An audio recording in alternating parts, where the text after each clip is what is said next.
Right, we're back for another episode of Summoning Insight. Obviously, loads has been going on. We're actually fully into the LEC playoffs. There are some regions that haven't quite gotten there. Like if you don't know, the LPL's in sort of like the between phase of going to the proper playoffs. LCK hasn't begun. That obviously has to finish. By the way, the easiest way to remember the LCK isn't in playoffs yet is the actual main storyline in LCK is actually now that it does GenG do the undefeated split one. That's like the new one that everyone's loaded up. And obviously LTA is like gradually getting there. So I actually have a different place I want to begin though, Yamato, which goes like this.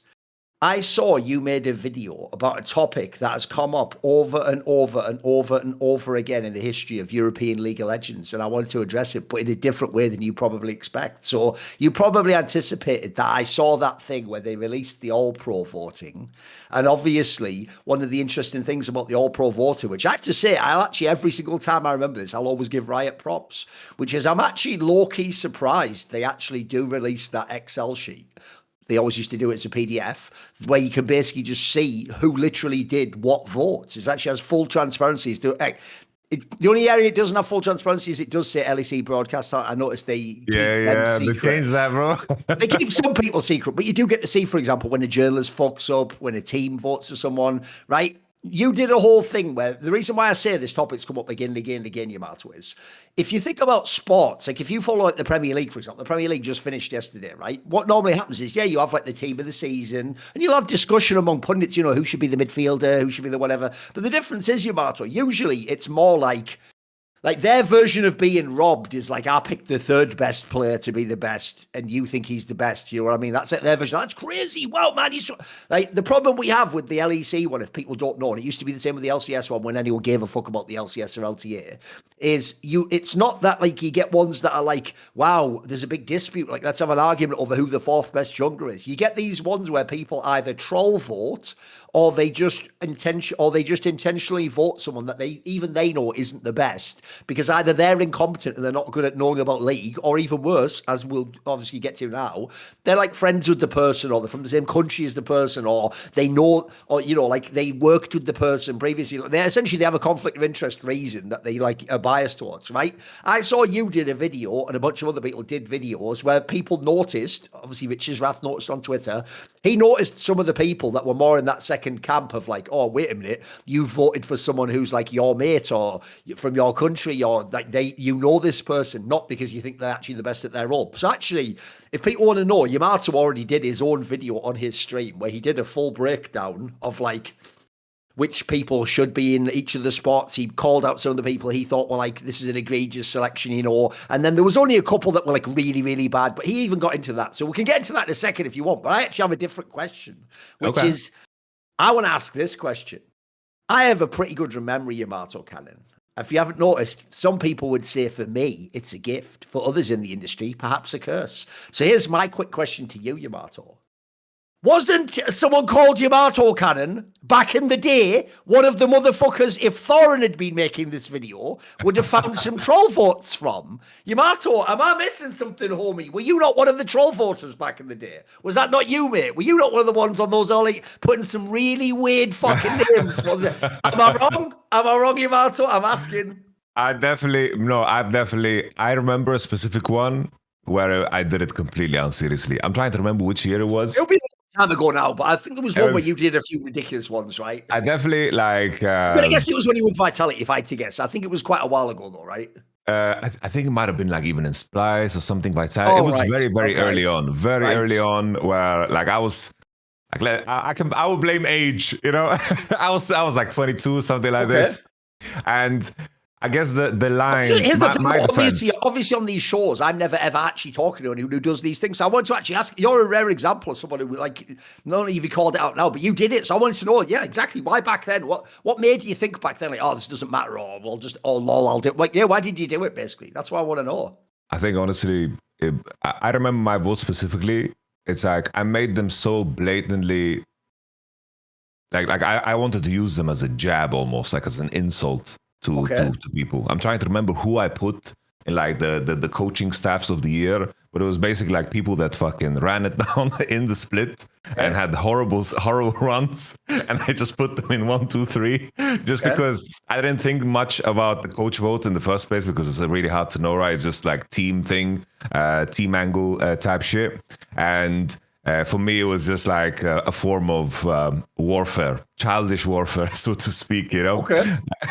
And, you know, obviously back then, I didn't think too much about it, because it's like it was kind of like a moment economy. It was like, oh, you just do it, like you get you know, a moment, you capture the audience of like Reddit. It's like back then it was like, oh, you got a top clip on Reddit. That was like, oh damn, that's like a successful thing. Not that it means jack shit nowadays, but it was like, that was basically the economy of attention. And I think I was just way too like content pilled, so to speak, back in the day. But now I've shifted gears, because now I'm way more in your camp, where it's like I want to be able to go back and say, this player was in the All-Pro 6 years. This is insane, but and I think there is a certain level of responsibility that comes with that, of course. And I think it's like I recognize my mistake. It's like I what I did was bullshit, right? It's like I'm doing it for a moment, but it kills what it means in the long run. And we have this issue everywhere. It's like this voting, bro. Like the LEC voting, it's like Eurovision, you know? It's like Eurovision. It's like the countries are like giving their votes for like, oh, this is my neighbor. It's like San Marino votes for Italy. It's like San Marino, the chorus was like, oh, Italy. It's just all political and all bullshit. To some degree, it's not that extreme, right? The LEC one. But there's definitely like moments and like certain people that should just be stripped from the vote completely. At least that you can be so shameless to put yourself in a position to drop some names that just there's no argument for. Like there's nothing to entertain. There was nothing like, oh, this guy was on a weaker team. There was nothing to entertain. And the obvious conflict of interest with the one with basically like the Team Heretics players. That's just like, maybe this person in the same vein as me might learn a lesson, you know. But I guess I have to offer grace, because you brought this up. I kind of knew this was coming up. Because you reminded me. You reminded me real time. I was like, I actually pulled shit like this in the past too. So I'll blame my age. No, but I thought it would just be unique, because think about it. Those people who've done that, there's never been one that was on a show before that I could ask, like, why did he do it? So in your case, right, here's what's sad. I know this will sound like obvious bias, because people are going to think, what the fuck, why would you give pros? Here's the difference, Yamato. What I don't think people understand is someone from the teams is actually obliged to do these votes. Like you're basically told by right, like someone has to do it, right? Like it's either like a coaching staff or like a representative of the players. Maybe it's both. Is it both actually on the awards when you did it? So basically, as for the longest time ever, there is a player vote and a team vote, and most of the time, how we did it was that each role, like basically support pick supports, junglers pick junglers, and so forth. That's how I've done it in teams in the past. It's just basically something that gets passed on to me from managers. I had many years where I just skipped the vote completely because I didn't think it made sense.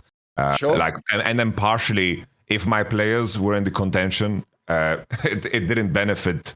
My players for me to vote, which is obviously also not a good thing to do. It would be like the second layer of like me approaching it the wrong way. It's just like competitive brain, whereas like you're trying to just push the limits of the rules in a way. I think that's just, naturally occurring in competition the same way, like, in any sport, people are going to basically dance at the edge of the rules, whether it's like flip-flopping in football or like, doing like blocking people on turns in Formula One, or even in like the classic Fnatic pause. It's like I always tell my players to pause, because if there's anything wrong, you should pause. There's no penalty for pausing. There's nothing in the rule set. It's like you figure it out afterwards. It's not your problem that the broadcast is going to suffer. Absolutely. This is a right we have. If there was like, oh, if we pause and there's nothing wrong, we get a penalty. Okay, then we would approach it different. We're just kind of playing by the rules in the end. But for the longest time, it's just 2 votes. Most of the time, you give players one, you give the management one, and then you just spread it. And in a lot of cases, the management and the player vote is just mirrored. It's like just shipping the same thing, as far as I know, yeah. Because the problem I have is this. is the notion, because here's what's different. Media and players and etc. are different. The media can absolutely just say, look, I decline my vote, give it to someone else, or I'm not in a position to vote. I think actually people like, as you say, people who were players or coaches, their biggest problem when they troll voted is oftentimes they would just treat it like homework that they didn't want to do. Like, no, someone has to do it, right? Fuck. Well, all right, then I'll do it. And then they just do like a bad job of it, basically, almost like it's a protest, like, I don't give a fuck. My problem is this, right, Yamato? What you're talking about in isolation is fine. Like the idea that, like, for example, you can't vote for yourself, so I'm doing like tactical votes, a bit like you say, like a bit like Eurovision, like I'm going to block the enemy or whatever. Here's the real issue. I actually think the simplest solution to the problem of this LEC voting system, especially, like, we'll start with players and teams. I think you have to separate them out. I think media is a different thing. So if we want to get players and teams to do it right, Yamato, I actually think the only solution, because I've just seen it too many years now, mate, there will always be some pros that don't give a fuck. Like, I'll give someone an obvious example. I've never asked this person, so I'm going to speculate, but I would assume I've got this character read correctly. To me, an example of someone you wouldn't ask as a pro to do all voting is Humanoid. I imagine he would just do troll votes. He would just be like, what the fuck do I care? Yeah, lol, I guess Camilo and me are the best. You know what I mean? He'd just do some shit like that, wouldn't he? Like, because that's like his personality. But that's why, in my opinion, Yamato, we can't just give it to everyone and trust them to do it. Like, we actually have to treat people a little bit like the naughty school kids and make them do it. And here's what I think actually the solution to the player side of the troll voting is, Yamato. It's that, in my opinion, the coach should be responsible for his players doing the voting, and it should be on the coach to set the culture and do what you just said there, which is the coach himself. Because here's the difference, right? You could easily get all the coaches together before the voting and say, listen, think it through. This split, your player might not have any chance of winning an award. You might not have the best player, but what if you were coaching the best team? Wouldn't you want your player to be acknowledged as the best mid laner? Wouldn't you want him to win MVP? So you do it right, and also sort of hold the hand of your players and make sure they do real votes. Because as you say, Yamato, if we want to get into the media side of things, the real reason that it's such a blown up so much on this particular one, and it does on the ones where I've said in the past, like, you know, someone clearly just voted because it was someone from their country or something like that, is there can be opinion, but let's be real. We're not idiots. I don't need to like program a fucking robot, Yamato, to figure out whether someone was actually like correctly voting Camilo the best mid laner or not, or whether that's a stupid vote or a troll vote. Like in that scenario, the joke would be, I don't even need to know if it's a troll vote. If it's not a troll vote, you are completely incompetent. You shouldn't be voting. And if it's a troll vote, you're also just ruining the vote. Like that's one where it's just so beyond the pale, as we'd say in English. Like that's not even a different opinion. That's just an objectively bad opinion. So in that particular case, like I that is where like I almost need coaches to be like, don't send that in, cross that out. Obviously, you can't vote for him. Like, vote for one of the real four players who are the best at their role. You know, you can pick, listen, you can pick which one it is. Like, the joke is, even though, like, by the way, same thing with the people from Vitality. You said Larson was one of the best mid laners, mate. I'm the biggest Larson fan in the universe. You're obviously being a fucking dickhead, aren't you? What you're doing is your split went shit, so you've decided, fuck it. You're going to flip the table over like a fucking kid who's having a bad mood because his grandma's beating him at Monopoly. Like,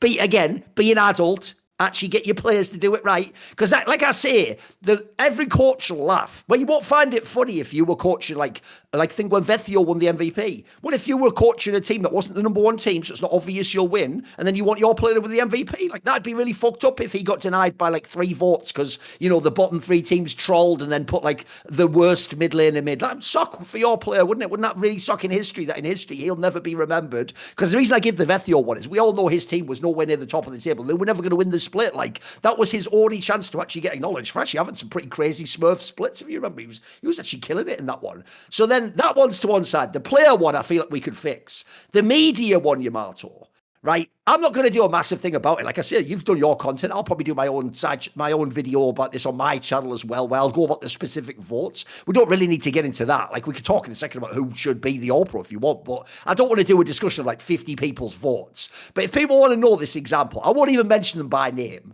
But one problem I have with this topic is basically there was someone as one of the media votes. And if you don't know, if you check who the media votes are, you're not going to know a lot of them because a lot of them are actually nationality based. Like, for example, I'll give you one I will call out because it wasn't a person. The people who represent like Czech media, well, guess what, mate? They thought Shazek should be like fucking on one of them or whatever. So like, so some people are being silly with what that looks like. That was just like, we're going to do like a Central Europe brothers fucking, like you say, Eurovision thing there. Because I don't know anyone who really thinks Shazek was a top 3 mid laner, but they're just on some like it's like me for real shit or whatever. And obviously the most egregious one was there was a person who's a journalist who was in a romantic relationship with someone who's within the Heretics staff, and they then conveniently voted 3 Heretics players, not even just All-Pro, first team. So the worst one of all, the least forgivable. Like I say, here's the difference, Yamato. We could get into some crazy extended argument of like, is there a world where Carlson could be done? The difference is I don't know anyone who actually would make the case Camilla was the best mid. In fact, even this person themselves effectively hasn't even put up a defense for it, and is just sort of going with the angle of like, you're hurting my feelings by calling me out, and can't I vote for whoever I want? Even they're not really saying like, here's the reason why you're all wrong. And they're not trying to do an LS like, I've got a really crazy idea about a champion that everyone else thinks is shit. They even themselves are just sort of doing it. Because that's why I wanted to ask about this separately. Because I feel like I've seen this happen before, Yamato, on the media angle, but often because I'm bundling media and broadcast talent together. Mate, I won't call them out by name here. I certainly could. But there are some broadcast talent I genuinely have a lot of affection for. People know who my favourites are, Yamato, the people I think are awesome. Some of them have done the exact same thing, Yamato. A lot of people won't know. It might not look as bad, but put it this way, I'll make it obvious without calling them out, Yamato. What if I told you one of my favourite broadcast people on LEC the last few years just voted for people from their country one of the years? Like, let's just say maybe they're Greek and they just voted for everyone Greek. So, like, here's the thing. You might think, well, again, Thorin, maybe Comp was really good. Yeah, he was. Here's the problem. They were voting Mercer All-Pro. Well, on that one, it's like, I feel like you vote for the flag more than the player. You know what I mean? That just feels obvious. But again, these aren't idiots, by the way. If that person, as you can guess, I made that one obvious. I think that person's one of the best people in LEC. I know they're an analyst. I know they don't really watch Mercer and go, he is way better than Mickey X. They're just doing that because he's their mate. So one of the problems, I think, Yamato, you've been on broadcast. I want to ask you about this again, almost like a naive question, like I asked about why you did the troll votes. You know, when you go on the broadcast and you talk to some of the people on the broadcast, right? I get the sense, Yamato, some of them aren't doing it as a troll vote. They really do just think it's like Eurovision and it's not that serious. It's like, I can just vote whoever my favourites are, I'm not going to give it loads of thought. I'm not going to sit down and really break down, was Nuke actually like third, fourth? They're just thinking, 3 really good mid lanes, right? Fuck it, I'll say Vladdy, Caps, and then you know what? Fuck it, Nuke. I like Nuke. There you go, he's third. Is there something like that going on, do you think, with broadcast or media? Are they all just doing it like silly or... But it's weird. These people don't really think these are the absolute best players, do they? What would your take be on that? I think the main issue most of the time is I think the variance of how people view it, and like first in terms of metrics and also in terms of the importance. I think that's where there's a clear like misalignment. Right. Especially it's like if like becoming a journalist that is approved to participate in the LEC, that is not like I don't think that's like super extensive. It's like you just need to show that you have the capacity to actually create journalistic content, and they kind of like go on the basis where my understanding is that they give people trials and if they're working well and they don't get complaints, they get to continue. Okay. Because obviously they want to just have more content produced and more interviews to happen. So already on that point, it's like journalists being journalists in the first place and also be experts. It's like getting lumped into that conversation. The entry point is extremely low. And the same thing in the context of casters, like their skill set is, skewed towards, of course, presenting the commentary. And I think most of the time it depends on like the depth of like analysis that you want to go down to, because I think for most people like that have had pro backgrounds are going to listen to certain casts and get annoyed with them, because obviously those casts are not made for people like me that's fucking worked with League for 15, 16 years. So I accept that. But there's levels to how far you can call yourself an expert. So it's like the definition of what an expert is, definition of who can vote, and then at the same time, the definition of the importance and the metrics is all super vague, because that document just kind of lands. It's basically like a Google formula. It lands in your hand and you get to do what you want with it. And I think people just interpret that very, very different. When I use it as a tool, when I was competing, like in my early years, like 2017, 18, but then I recognize like, it's like I look back down the years, I want to be able to look at this as some kind of like historically relevant in some shape or form. So I definitely see it from this angle now. But I think that when you get educated on what this is supposed to be representing, there is nothing there. It's just a very simple of, oh, let's do a vote. Here, you can vote, you can vote. There's not like vote. a big speech of like, hey, this is important, guys. It's just like, hey, fill out this form or something, or here's your vote or something. Right. So everyone just treats it the way they want to treat it. Go Greece. Well, this is why I ask. By the way, the reason I intentionally ask this is if you haven't noticed, what I'm trying to show people is, look, I imagine people can already guess my opinion. I'm worse than you, mate. I go really hard at this topic. Like, if people don't know, I'm sorry, I'm absolutely on Richard's Rath's side. Like, if you vote for an award like this and you fuck with the votes, I think you should literally be called out publicly because, in my opinion, you're directly publicly affecting someone winning an award. Like, that argument that people do, Yamato, I'm sorry, is literally a bad faith argument. You know the argument for obviously we're talking about the really extreme ones like the Camilo one here. Like, it's different, as I said. If you just think that, like, the obvious one that's more debatable is, like, I'll tell you an example of a debatable one. We can get to it in a second if you want. Is should Caps be top 3? That's actually a really great debate. I actually think this split, believe it or not, guys, is kind of borderline. A lot of what probably got him his votes is that he's just Caps. And actually, if you look at all of them in the middle, all of a sudden there's a real discussion about should he be even third? Like, maybe that should be like, that could be humanoid Vladdy Giorgio Pion. I know it doesn't seem right to people's brain that Giorgio Pion could over Caps, but he could.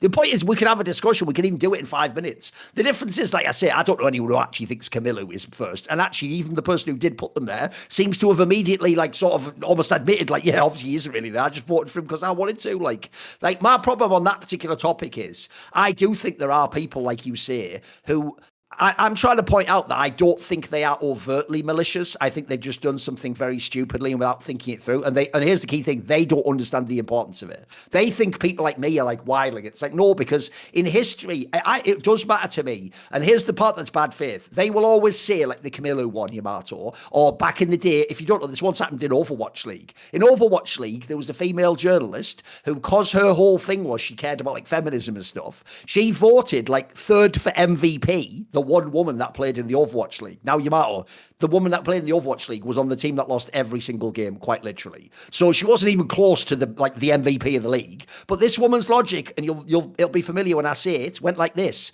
Yeah, but I know no one else is voting for her, so it won't affect who wins anyway, will it? Like, first of all, that literally isn't true, because even if, no one else votes for that person, that's one less vote for a real MVP candidate, though. So that actually, believe it or not, can actually affect whether or not you win the MVP. Like, I often give the famous example of troll votes, in my opinion, literally changing the outcome, is if you go back to, I think it was like season 6 summer, it was between 2 TSM players who won the LCS MVP. It was Dplus and Bjergsen were in competition with each other for the MVP. And then I think Bjergsen won it by something like 17 first place votes to 13. Except that's just first place votes. Obviously, then you count up second and third. And the difference was, Yamato, understandably, Bjergsen was a much more popular player in the LCS than Checksnote's Doublelift. And because Doublelift had been such a prick to everyone, loads of other teams didn't even put him second or third. They just didn't put him for MVP. They just said, but you know what, Doublelift, show it up your arse dick and you get nothing. And so the joke was, like, if you ever went and counted the points, I actually think it either would have been like incredibly close for Bjergsen to win, or you might have even actually lost that award.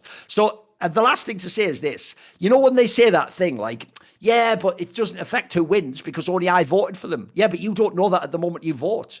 What if at the moment you vote, everyone troll voted? What if, by the way, for real, everyone troll voted Camilo first and now he's first? And as you say, Yamato, it's not just like a debatable one. Now all of history is just like a troll vote is like our actual winner. Because remember, this is what I don't think people have thought through. I understand I'm giving an extremely unlikely scenario, but by the logic of current LEC policy, they wouldn't go, oh, everyone's submitted Camilo, better redo that. They'd have to just give it to him. They would just give him the award and be like, well, congratulations, LOL Esports. Wow, first fucking year. And Camilo from LFL Division 2, first mid laner. Well, what are you going to do? I guess him and Vladdy are the new mid laner. That'd be what you'd have to actually do. That's why I hope people get now that this is serious. Like put it this way. Think about this whole discussion that we just had in the Hall of Legends, Yamato, about Uzi. Right? When I make all those cases about, like, he's actually slightly overrated for his LPL player, I could go and show you using these metrics. I could go and show you. Here's how I can tell you guys that UCI isn't the player you think he is. You all think he did what he did at Worlds all the time in the LPL. You think what he did was he was the ultimate 1v9 player. Well, by that logic, he must have like 5 MVPs in the LPL. He must have so many, Yamato. Bro, he has so few, it is unbelievable. I mean, I think people would be shocked that he wasn't the all-LPL DC every single fucking split. That wasn't, like, it was a very competitive league, and guess what? There was some fucking killers. There was Deft, there was fucking Ruler, Mystic, iBoy, there was a million Pajakilov. The names just kept going, mate. Like, it never ended. Viper, there was so many there. It wasn't that simple. So that's why I ask you, because I actually wanted for both the coach side and for the media side to show that, like, even though to me it's malicious because the outcome's the same. Actually, these people in general, they're not even. Here's the thing: to be malicious, they'd have to also put thought into it, and they're not putting thought into it, Yamato. I think in most cases, this is like, I even think that particular journalist we're talking about, bro, I'll bet she didn't give this more than 5 minutes thought. This just looked like she was given a vote.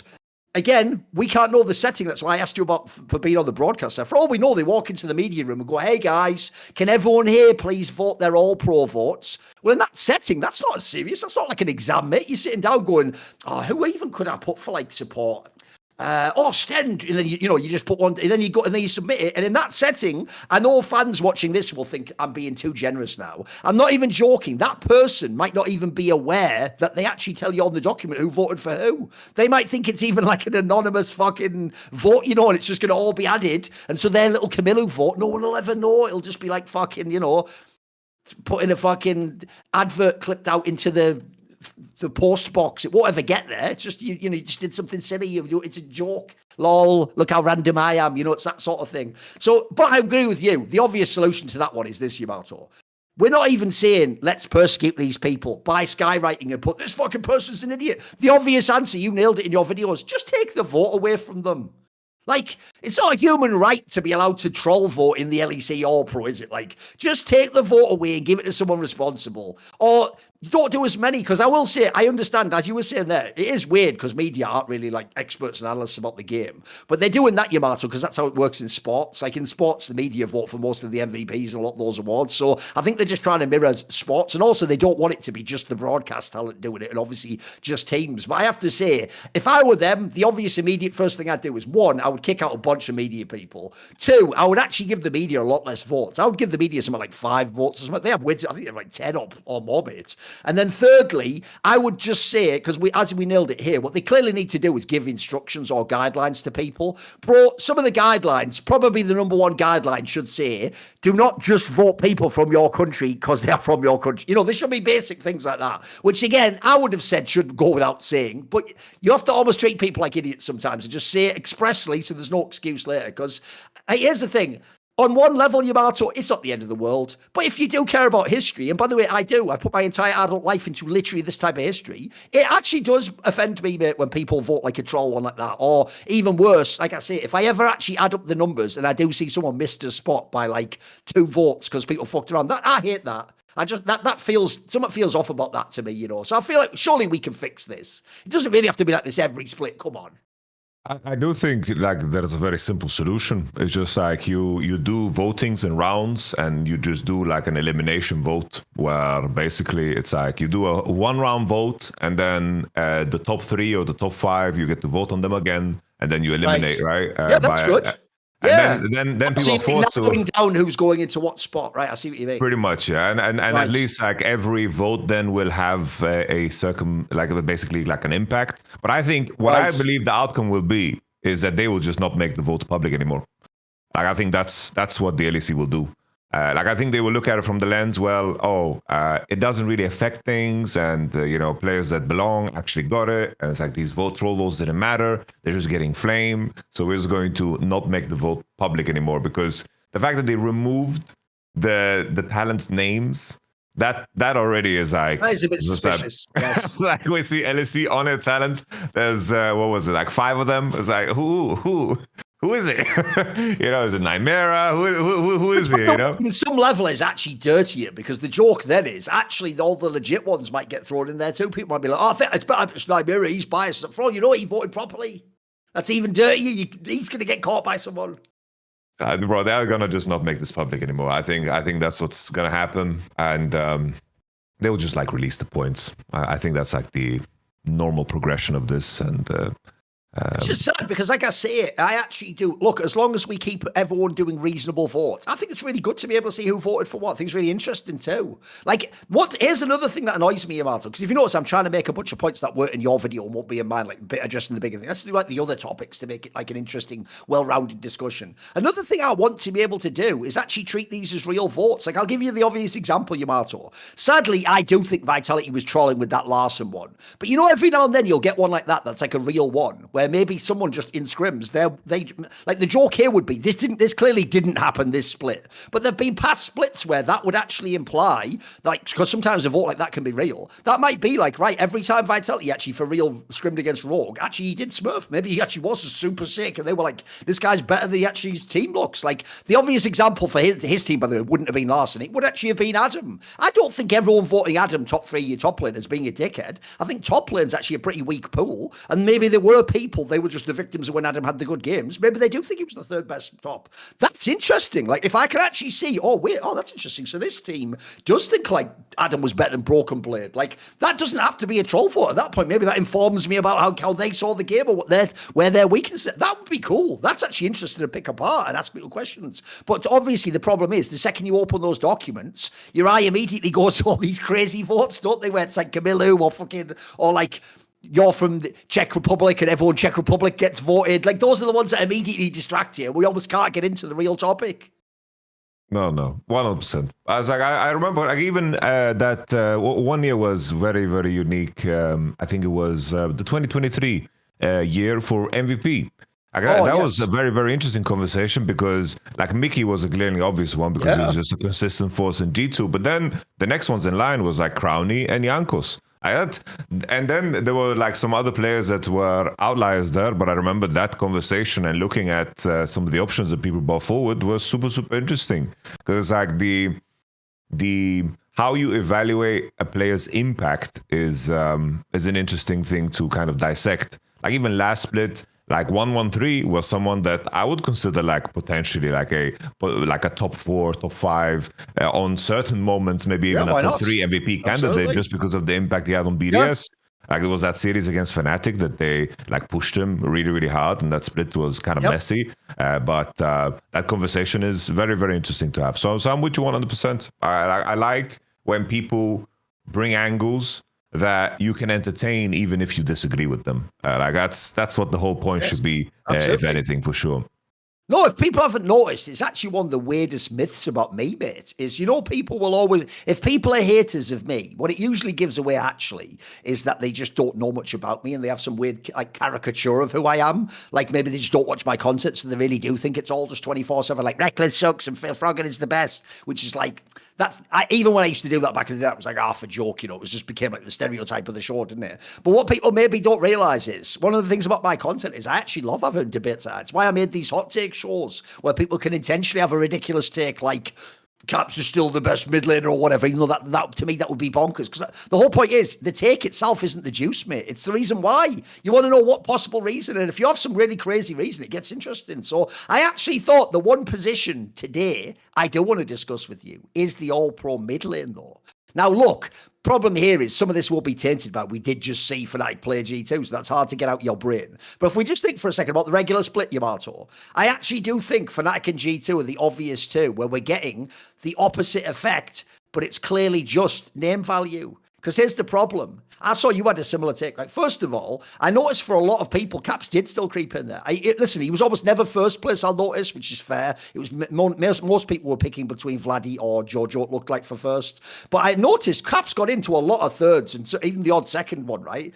Right. Here's my problem with that one, Yamato. If there was ever a split where I wouldn't put Caps in, this might be it. For me, like I say, for me, he's the borderline third or fourth. And my problem is when I look at the names, like, I do think slightly Jojo got a little overrated. So to me, a lot of his like Smurf games were against the shit teams, but he did still have some much better games, obviously expectation-wise, from last split. But my obvious problem, I saw you referenced it, is where the fuck was Humanoid? Like, listen, I'm not even a Humanoid fan. Well, I was like when he was in Splice like a million years ago. People will know, especially in his Fnatic days, I've been quite critical of him because I do think he's like gotten by on name value. I actually think at this point, in the same way as people's brain can't comprehend the idea Caps isn't top 3, I think people are still holding on to past splits for Humanoid. Like, mate, I think he earned it this time. In fact, you know what? I might have even put him for real, like, second. I think I would probably have, like, when I do mine, I think I'll do, like, Vladdy, Humanoid, and then, like, Jojo, or then third Caps or something. I think that would even be my kind of run, mate. So I was kind of shocked by these two parts. I want to get your take on it. One, would Caps even be top 3 for you? 2, what do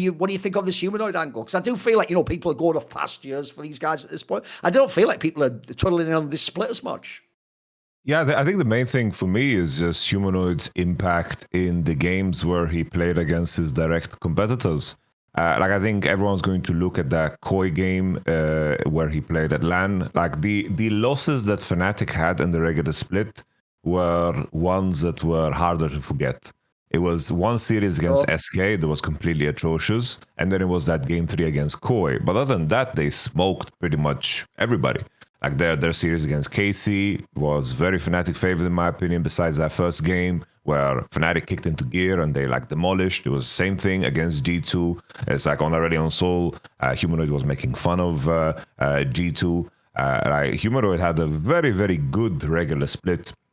I think in general, Fnatic and Humanoid in particular, I think they are very, very good at stomping people hard, and I think that they did that in the majority of their wins.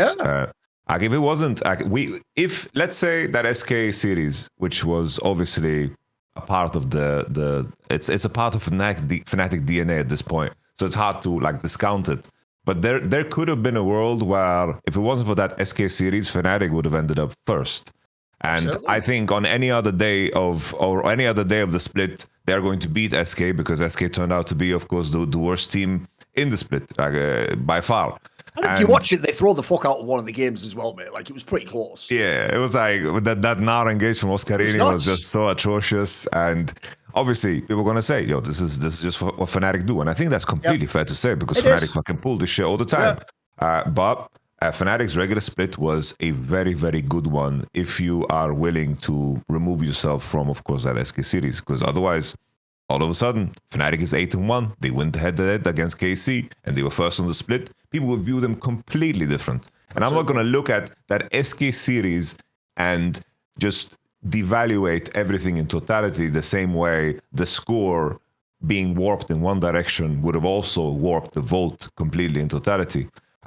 It's very important. Like you have to almost check yourself constantly when you do these votes because it's like you have a split that has been for 8 weeks, so you're gonna have recency bias. Like when I saw a lot of like Giants players creep in, I was surprised because for the majority of the split, Giants players looked atrocious. Like in the first half before they went to Madrid, Giants was actually like struggling. You could argue maybe June looked good mechanically, but there was no substance there in terms of how they played. And then a lot of Giants players crept into the vote, and it's like, oh, maybe you're just focused on the last 2 weeks. If that's what the vote is, then it should be completely different. The Humanoid one, I think his mistakes are showing just some of the ugliest ones ever.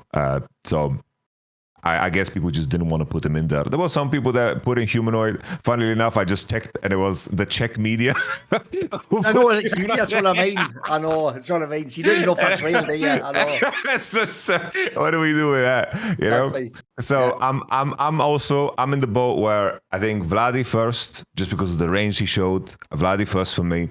And then Humanoid was the second one for me. And then Jojo Pyun Caps 3 is like where, depending on the moment and the day, I will like shift my opinion, you know? So I'm capable of admitting that it is so close that my bias on the day, depending on what I'm thinking about when I think about these players, could be something that changes it. So I think it's very, very close between them.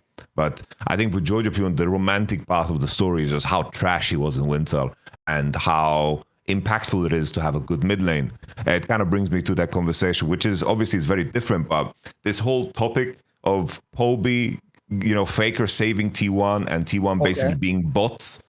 I think in a lot of cases, people don't understand how much of a detriment. It's so much easier to be a detriment to your team and completely lose games at a high, at a high level than it is to be like a neutral player. Like being a neutral player that doesn't have negative input in a high level game, where let's say T1 play against Hanwha Life, and you're a player that doesn't do anything to like lose you the game, that is already a really, really, really high standard that you are setting. to not like lose lane hard or getting annihilated by Zeus or anything like this. And Poby was so lost. He was one of the worst mid laners I've ever seen in the LCK. And then Faker comes in, and then it's just like, oh, these 4 players are completely boosted without him. They can't play. They wouldn't win any championships. It's like, no.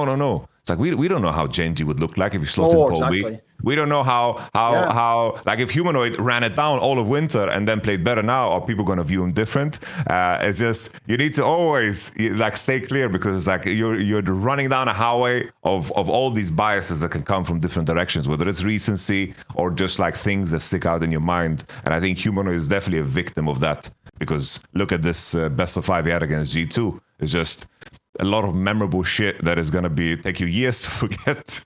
Yes. It's why I also say, unfortunately, this isn't the ideal time to have that exact convo, because literally, like, Humanoid just had a bunch of nightmare fucking games, whereas this is only for regular split guys. Because I'm with you. I actually do think the saddest thing is, I don't even think it's those two between. Like I say, for me, for the third one, I would probably put Humanoid second. Third one, it's up to you if you want Jojo or Caps. I can go either way on that one. Part of me feels like the Jojo one, I agree with you. I think a lot of that's just that he was so bad in winter and everyone said kick him off the team, that they're almost trying to make up for that now by being extra nice to him. Whereas it's like, I'd probably still err on the side of Caps. Like I say, I thought a lot of the Jojo Smurf games were against the bad teams, or at least like GX when they were a bad team, for example, you know. So I think that was more debatable. The only other one I had was, because again, I won't make it a whole, like, an episode. You did your video, I did mine. I'm going to do mine at least. The one other one I would bring up is this, just because I think this one's less about debating the point, because I feel like we're on a similar page. I just want to ask, do you have any theory as to how this has happened?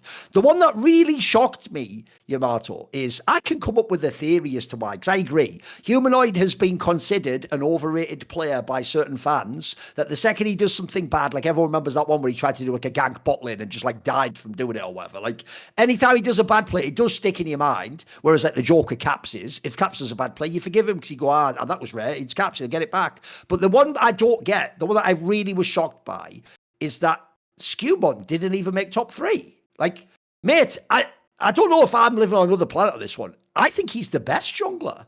Like, he would be number 1 for me, mate. Like, people know I'm a big Razok fan. I don't think Razok's been as good this split. I would have had Skewbon number 1, and then number 2 would be like either Razok, or maybe I'd have had Ilyoya for that. Yikes around there. Look, I agree. Number 2 and number 3 is super debatable for me. I think actually jungle's one of the best roles. But I was really shocked that Skewbon didn't make top 3 at all for a lot of people. What do you think on that? Did you have him top 3? Do you have a theory as to why people aren't acknowledging him? What do you think?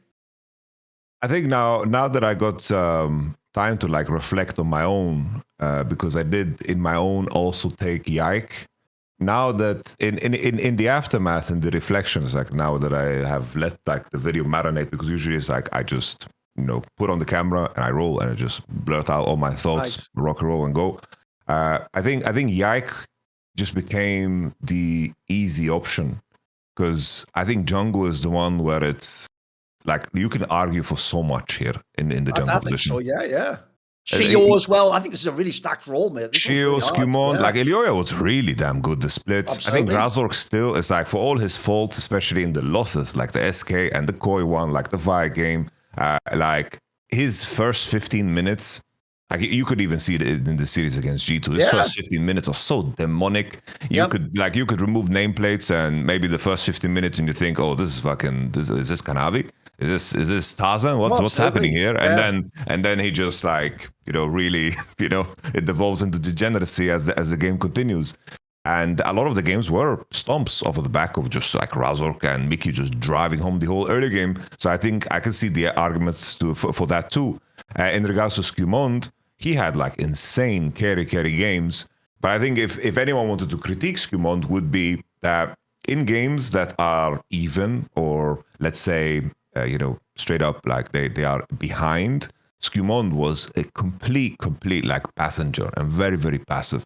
And from where he's at in his career, that's perfectly fine. It's like obviously there's a great prospect. You'd rather work from the position of having a player that can carry games when they are in the position to do so, and they can drive a team with like Caps and BB to like 1v9 on Zinza, for example, as he did, or Pantheon, whatever champion. But I think that criticism of like the lack of dimension in terms of what he plays, which once again, the timing of this conversation is silly because now in this series, he showed a very great Poppy, a jungle game too. That shows like a lot of depth and growth. But in the regular split, I think the criticism towards Skumon would be he carries games really, really hard, but if he's not in a position to do so, he's insanely, insanely silent.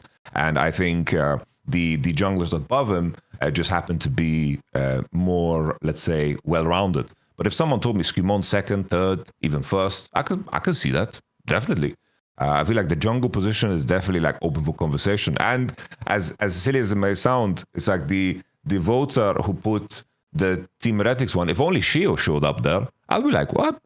Shio had a good split? Maybe there's an angle that was here. The good one. The joke is Shio was the one that could have been number one from Heretics. None of the others could. You fucking idiots. I know that's the biggest problem. Maybe she just hates the other two players that she didn't vote in there, It's like Stand and fuck this guy in particular, No, you can see though, like I say, I actually do think jungle was the hardest role because, like, for example, Yike's team was number one, so part of your brain thinks of all the great games they're winning and thinks surely he should be up there. But then again, you also think of the Vi games. Then you go to Razork. I'm with you, mate. Razork's we'll get to this in a second, so we're about to discuss that big series. The problem with Razork is he really has gotten the same issue that like really good Hylissang had, which is like, yes, he's throwing the game, but he's also sometimes the reason you're in position to throw the game, if you know what I mean. So I agree, it's hard to like divorce that. If I'm going to blame him for throwing, I have to give him credit when he builds the game. It's the same thing you said about 113.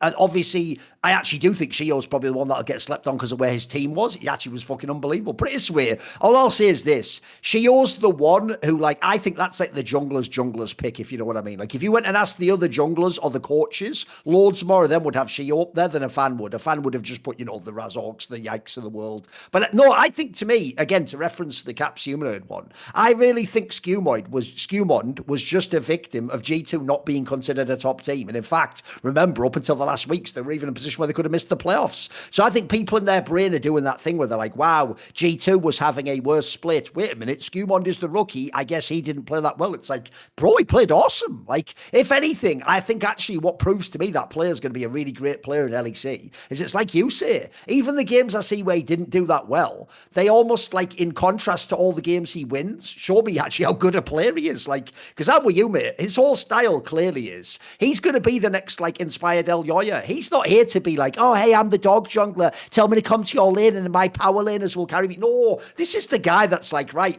when I come to your lanes, that's when we fucking just destroy the game because there's a plan behind it. There's like a timing of when I'm coming. We're coming for a mission. Like I say, that's much more for me within that like El Yoya inspired archetype of like, it's my team basically. I'm the captain and we're going to play this win. So I think that's a player where I feel like he did get snubbed on this one. I feel bad for him, especially because actually the other joke is now we've all seen the playoffs. Looks fucking great, doesn't it? Guess what? He just actually fucking gapped my boy Razork. He looked really good.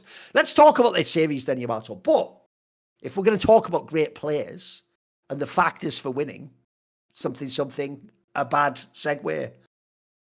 You know what? This is the perfect time to bring it up, Exactly. The way you, bro, I got spooked because there was a plane that just passed my window. And I think, the issue with plane food is that it just doesn't taste anywhere close to as good as Factor meals do. I've been very fortunate, Thorin, because I was always complaining to Dom. I was like, brother, you send me these pictures of these Factor meals. And I don't have anything like that in Germany. And then I flew out to Texas. I had my first Factor meals and my eyes didn't deceive me. It tastes delicious. He just said, you just pop it in the microwave. I was like, you really pop it in the microwave? I don't need to do anything else. Yeah, you just pop it in the microwave. I was like, I don't need to put salt, pepper. I don't need to do any preparation. No, you just pop it in the damn microwave. I said, okay, Dom, relax. 2 a.m., he's cranky. It's okay. I was hungry. I just arrived from the flight. Delicious. I was like, all right, Factor Meals is insane. When is it showing up in Germany? I visit home in Sweden. Luckily, Factor Meals is in Sweden. I'm like thinking, I'm skeptical because usually distributors, mixed ingredients, different experience. Oh, sure. Maybe it's going to be different in Sweden. No, it was even better in Sweden. It was even better. Same thing. I ordered Factor Meals. I stayed at my brother's place. And that kept me fueled because when I stream, I don't have time to cook. I don't have time to meal prep. And I'm definitely not going to cook in my brother's kitchen because I stay away from my own kitchen. Right. Because I don't want to spend all that time going shopping and then cutting and cleaning and chopping and then cooking and then eating 5 minutes and then all that work for 3-4 hours is just gone. Everyone says time is money. And now finally it's arrived in Germany. And boy, is it a life changer. Because when it comes to counting macros and doing all that jazz and knowing what you need to consume, for me, it's just so good to have a factor meal, just on a daily basis, to just have such a great baseline. So my baseline for my nutrition is just so much better now. Because sometimes in the past, I used to have days where I'm just eating garbage. I'm like, oh, I don't want to go to the shop. I look into the fridge. I'm eating like, oh, these yogurts are expiring. I'm eating like 6 yogurts. Okay. my meals are just awful. No.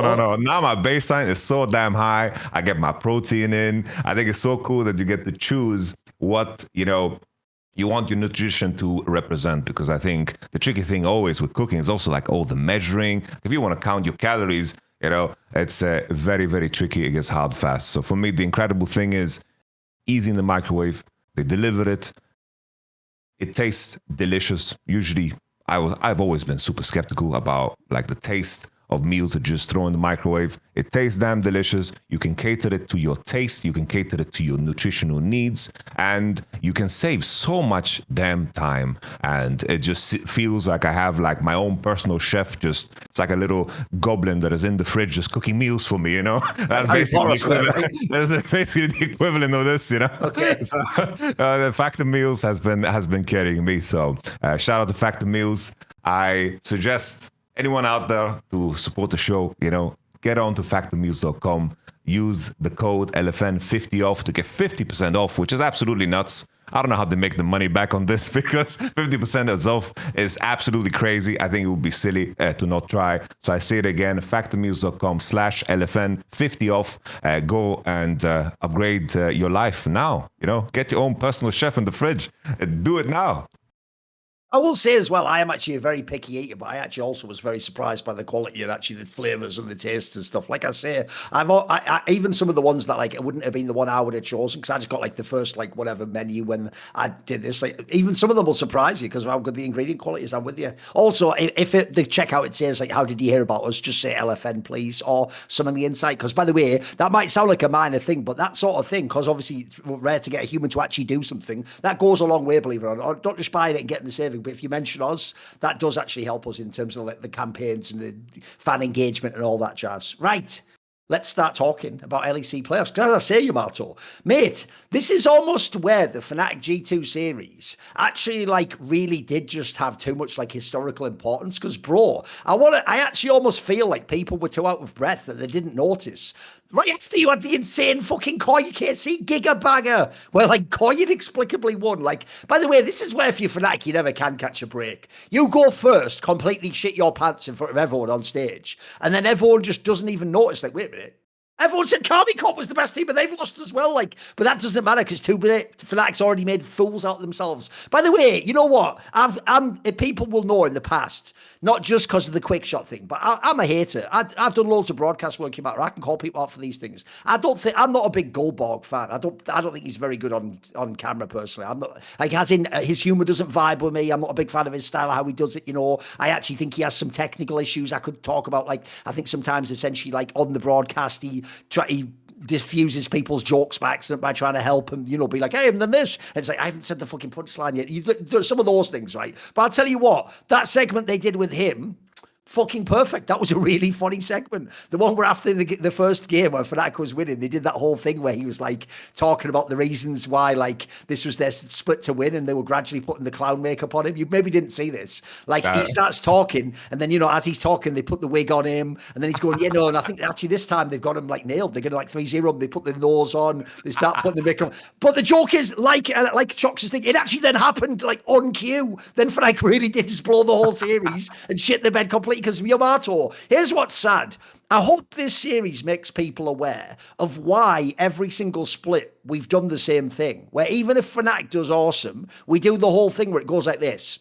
Well, now it has to be their time to finally do it. Here's all the reasons. And you give all these great real analytical points as to why they should do it. And then the only thing going against them is always like, but Somehow they never do it, do they? And you just want to go like, I almost don't even want to include that because there's not even any, there's not even any real reason to predict why they'll fail or how they'll fail. But it just happens every time. But here's the difference, though, Yamato. I do feel like there's a little distinction, which is this. In the past years, like last summer, for example, you remember the one where they were beating G2 from the upper bracket, but then they were losing the final, or if they just played G2, it'd always be like a reverse sweep, or they'd win the first game, they'd lose the next three. The difference is this. I am actually not as bummed out about this one, believe it or not, as those past ones, Yamato. Because in the past ones, I always did feel like Fnatic was second best. They were in the game, then they lost.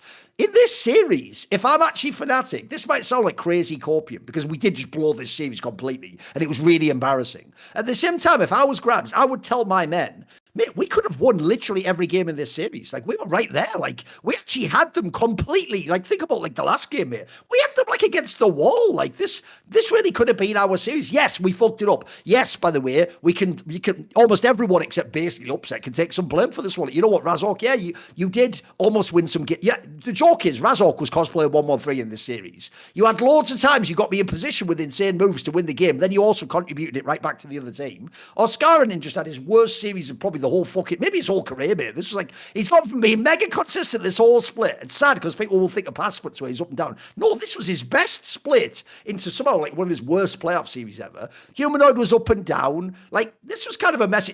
Mickey X, by the way, could not say no to Razork when they had to go in for those ridiculous double engages they love to do over and over and over and over and over again till they get like this was almost like everything going as wrong as it could, and they still almost won, mate. They still almost won the series. What do you think of this series? Give me some thoughts. First, to dissect the whole like Fnatic always being in this position. Let's do it. Like I have come to terms like my realization is that Fnatic are really, really good at stomping noobs. Yeah. That has been like their biggest skill for the last couple of years. It's like they look so damn good and flashy when it comes to just pounding on teams that are worse than them or teams that are like unprepped in the season. Like there's been moments, especially like last year when Fnatic, like people were hyped about Fnatic. G2 was not ready to play in a way as if their life is on the line. Like even in last year when G2 was winning every split, and they won every split, they looked rough in a lot of those regular splits. They didn't look like a clear winner, but everyone just kind of knew anyway. Like if there was no historical context there, Fnatic looked like the clear favorite, but everyone just kind of knew that G2 was going to get their shit together, and everyone had understanding over their schedule because this was just the G2 kind of vibe and energy. And Fnatic, I think, even in this split, all of the things that we praise them for in regards to the voting, I think when it comes to those games that are like mildly competitive or where your setup and your decision making really like basically like some game states boil down to certain decisions that you make, that's where I don't trust Fnatic at all. When it comes to having the context of the game state and connecting that to how you play, there is a very, very like wild disconnect. Because in a lot of cases when they were winning, it's because they were stomping. Like if that game 3 was probably like the craziest one that they kind of threw away because they were stomping. Like everyone they were literally stomping G2 for reals. Yeah, I'm with you. Everyone was talking about how Hansama clutched it out in the end, but the game had already finished way before that. This was a game where they dove 2v2 with Kalista Taric. They dove 2v2, burned all summoners, double killed them. That game completely exploded. And in that same game, Oscarinin, of course, had the Gwen, and he was just getting like completely annihilated by Broken Blade in the matchup. Usually, if your Jax is like 40, 50 CS ahead, that should just break the game. But it didn't because Kalista and Taric were stomping the lane so damn hard. But in that same game, the fights that Fnatic were winning, they were winning fights when Humanoid was getting caught. It was that one before Atakan where his fear just pushed Jax away at the last second, and in different world, he dies there and, of course, just loses the game. Same thing happened in the bottom side where the Taric would land just at the right time, and then Taric just knocked up 3 people with the Kalista ultimate. It's like in terms of how Fnatic get their fight started in some cases, it's just so random. And they win them out, because for a lot of older teams in regular splits, they also tend to be random, but they are the masters of random. But now when teams are more selective in the way they play, like G2 now, they tighten up, they prepare specifically against Fnatic, they have certain plans in place in terms of how they want to draft, and you have a clear focus on one opponent, it changes kind of how the games are being played. And that progression is never there for Fnatic. They kind of carry over those same habits into the best of fives, and that game that should have been so won for Fnatic that they threw in the end off of that silly fight where Gwen is hitting Drake, and Skarner just engages while Gwen is hitting Drake, no connection at all to the space. And then, of course, Gwen just chasing down an Annie with Ninja Tabi on bot lane, and Annie just turned around. I was like, oh, what the hell are you doing? I'm just going to ult you and kill you. Because at first, look, if you guys look at that replay, Caps didn't believe, he didn't understand what this Gwen is doing. Like, Gwen is running at me, I need to run. And then he's like, hey, actually, he's trolling. I'm just going to kill him. So for me, this whole process with Fnatic, because I think they're looking at the series and saying, yo, like this was so fucking winnable. Like G2 is not performing that well. We are just kind of, we're in positions to win, but G2 is playing in a way where if they wait, Fnatic's failures will come. And that is a very, very kind of hard position to be in. If you're at the mercy of the opponent inting, that's like, I don't really feel comfortable with that game plan. But it worked. And I don't see why it wouldn't work again, because fool me once, shame on you. Fool me 48 times. Yeah, no, I don't know what the idiom is. But it's like, at this point, what am I doing with my life? It's just the same old repetition. But if there's some small things that I wish Fnatic would change, is like recognize what Oscarini's role on this team is.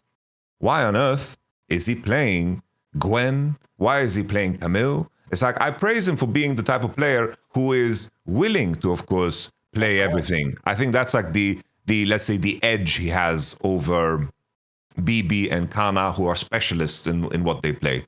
But I think he's now in a position where he should just be playing Ornn, Poppy, Rumble. He should be playing in isolation, because I don't know if it is that he doesn't communicate well around his lane, or if they just choose to just not help him at all. But whenever there's like any opportunity in the game to break these matchups that require attention, like the Gwen lane or the Camille lane, that always comes from G2's side, and there's no recovery ever unless Fnatic is just dominating the game from the other side and he gets all the time in the world. Like, Oscarini's role on this team needs to be of a weak side player. He needs to just turn into like Odo Amne, he needs to just strap in and just enjoy the ride, because from that point of view, Oscarini was just completely unimpactful.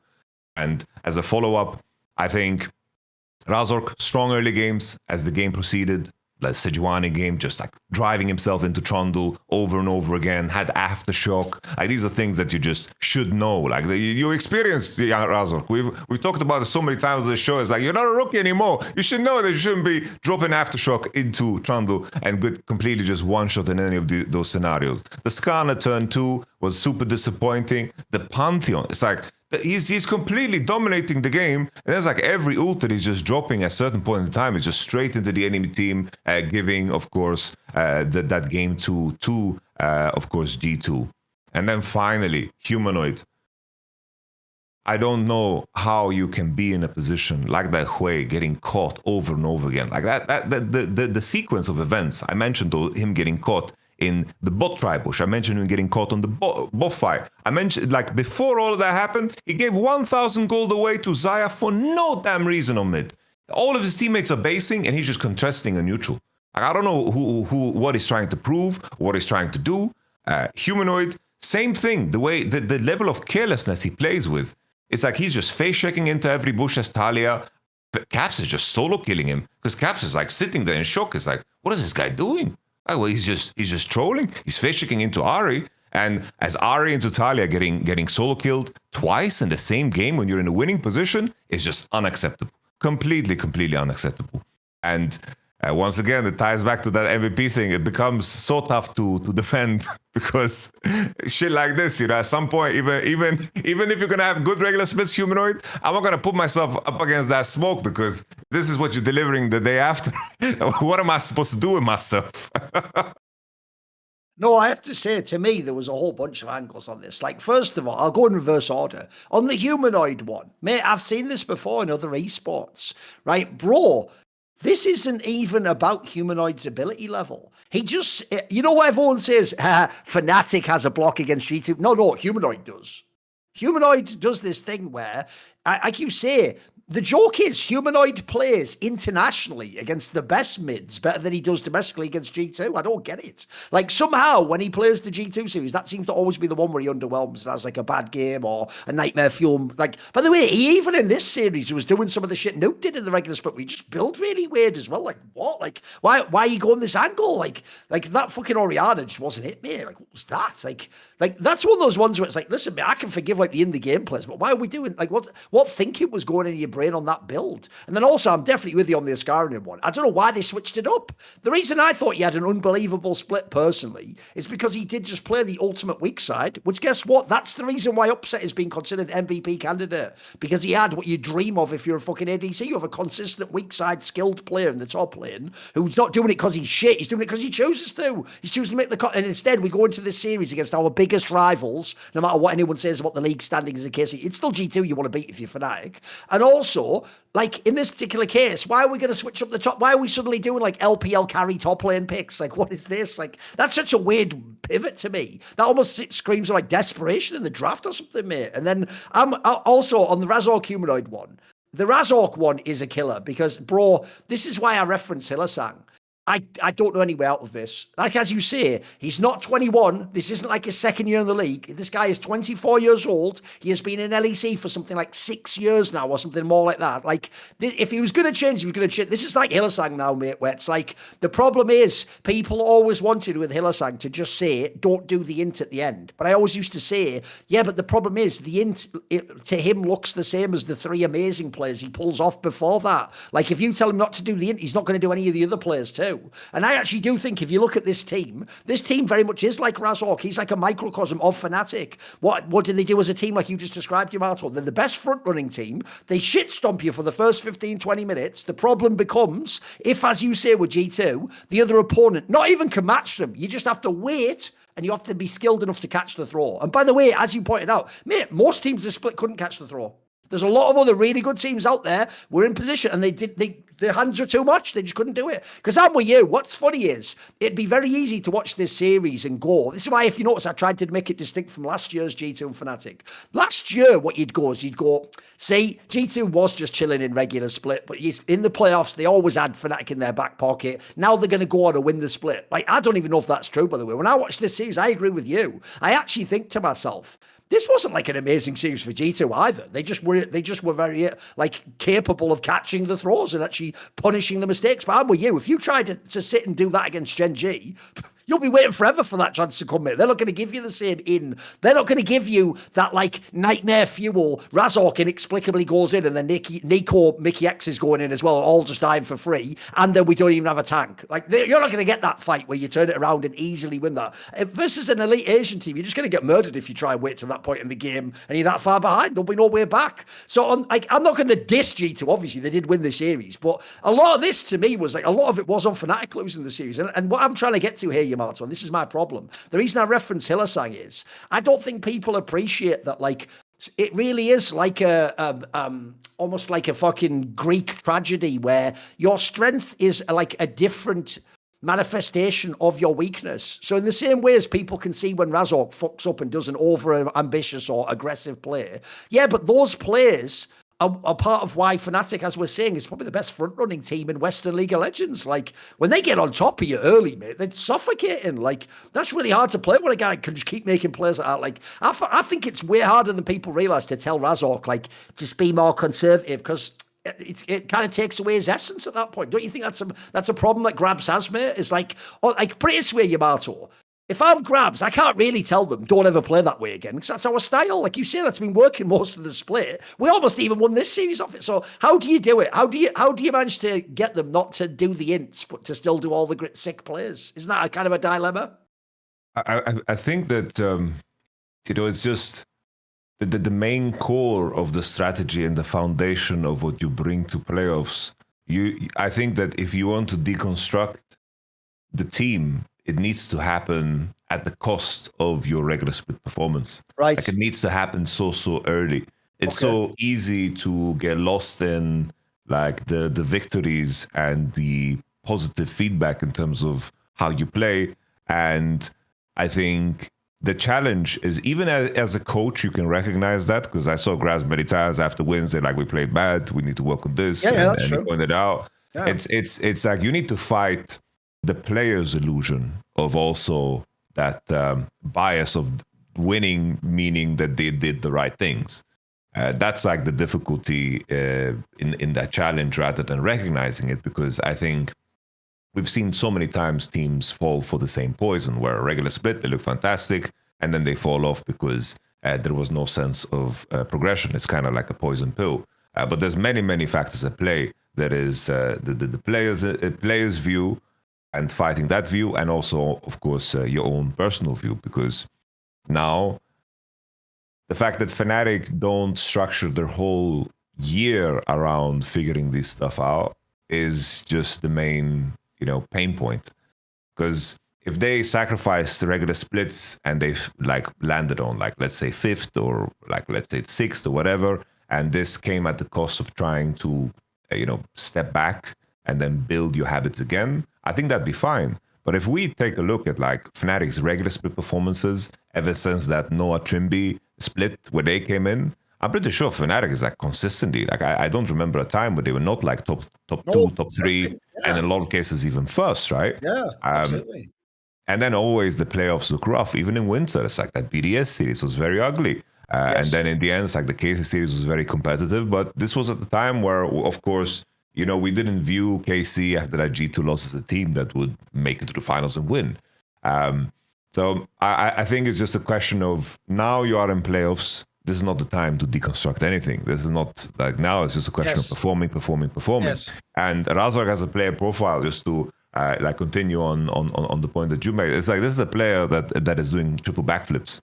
It's like, yeah, the risk of doing triple backflips is that you can break some bones. But those triple backflips is like, he's doing triple backflips and he's breaking these rules at the Olympic at the breakdancing convention. But he's scoring 10s, and then of course if he breaks an ankle and breaks his own neck, then it looks very, very ugly. And the most difficult part is finding the balance. It's like Blabber is such a good parallel in North America of a player that is. I think it's a good archetypal analog. Yeah.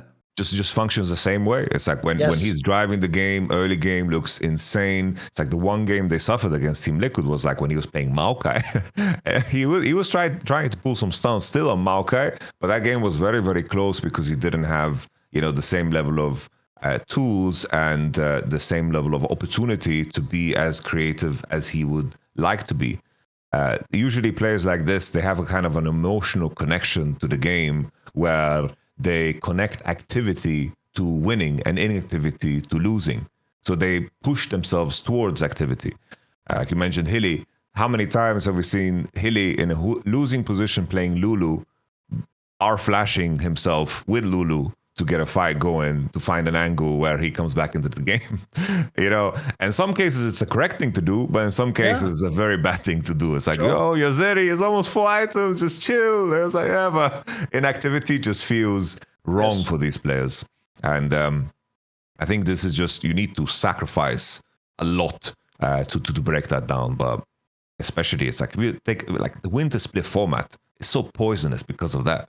Is that you're playing best of ones. Oh. You don't perform fast. You're going to be you just out. You're like you are in shambles. There's no potential left in the split at all. And for anyone that is under pressure, for anyone out there, the main thing that people do under stress and pressure is they revert back to where they are the most comfortable. And that can be in many ways. It can be childish behaviors. It can be like play that kind of worked for them always, that they always lean back on historically. It's like, I've seen this in so many players where I work a whole year and then we're playing the final game of best of 5. And then I see the same player I started working with like 1.5 years ago. It begins to like reemerge because it's just so rooted in what is comfortable, because that's what people lean into when they are under pressure. And I feel like that's the main thing that is reoccurring for Fnatic. And the workarounds and the band-aids are through draft and through sacrifice. But now it feels like it's too late to make those sacrifices, because I guess the most disappointing fact is that Fnatic are doing a lot of things that other teams are not, and that's why we are so hopeful over their potential, the poisonous potential. Those things are very, very tough to teach, you know, finding those angles, finding the engages, how they play with jungle support, very, very difficult to teach, because that's what G2 is suffering with, right? G2 has suffered. They are having a really hard time figuring out the jungle support situation for themselves. This series was one where it was a huge step up for them in regards to what we saw in the regular split, which is, you know, props to G2, because it's very clear that they understand their issues and what kind of player profiles they have. But still, there were moments where that was very, very wonky, and Fnatic were in positions where they were definitely, you know, in the lead and driving the game. And that should be, of course, a very, very positive thing. It's like putting yourself in a winning position should be the hardest part of the game, not ending the game. And for G2 and Fnatic, it's just the juxtaposition of G2 have the experience, they are capable of like slowing down the game and waiting for that Fnatic throw, because at this point in time, I can imagine Caps and BB sitting in those games feeling very comfortable against Fnatic in a best-of-5 series where they are behind. And shattering that illusion is very, very tough for both sides, because G2 gain from it and Fnatic lose from it.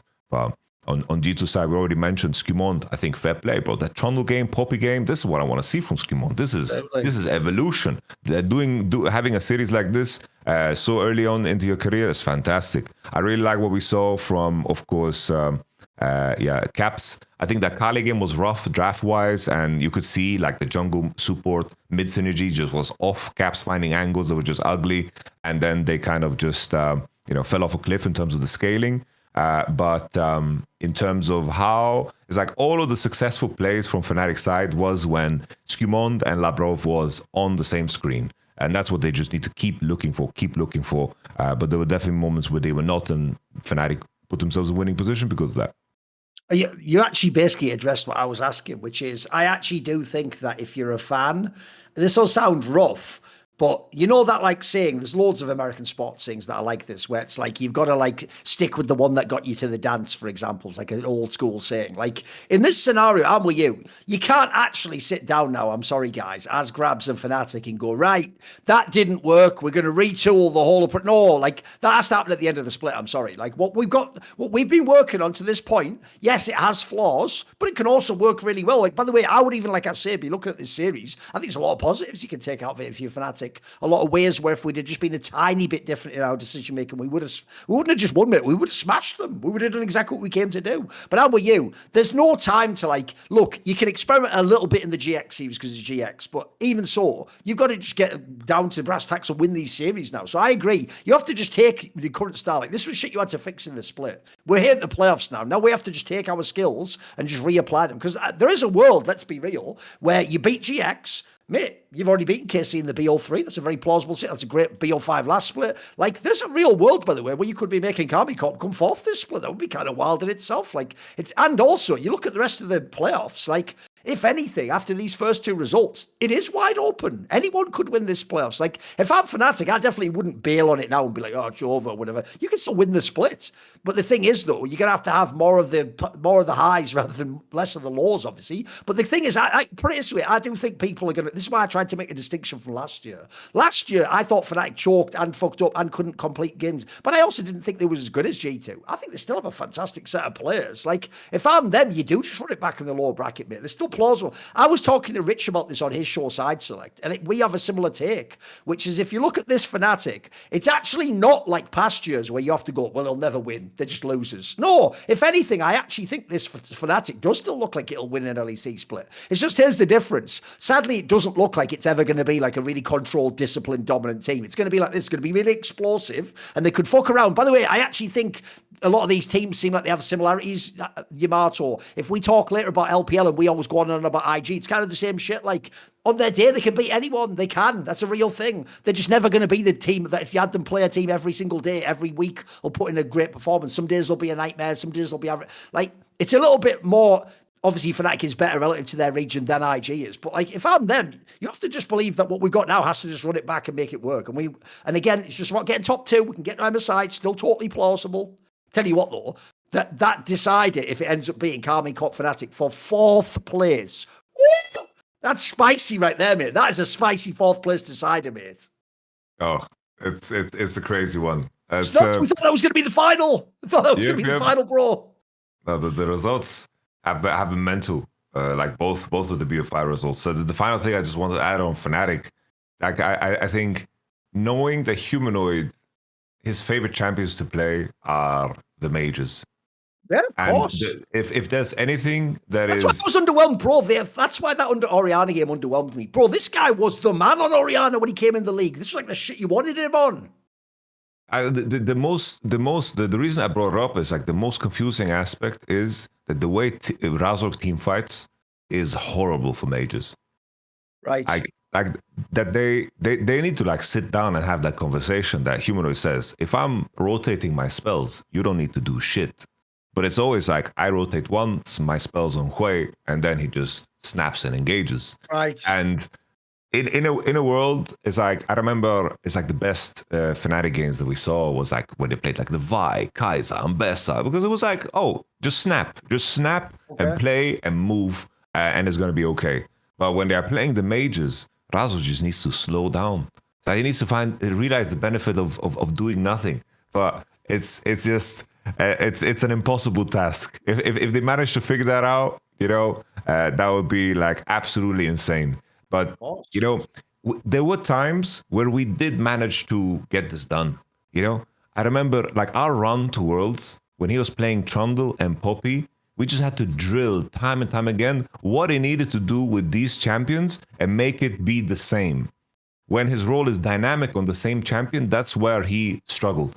Like there was one atrocious game we had at Worlds when we lost against C9 where we had to pull out a Jarvan, and then Jarvan was only one gear. It was only going forward. There was nothing else. It was like Healy played Soraka and Razor played Jarvan.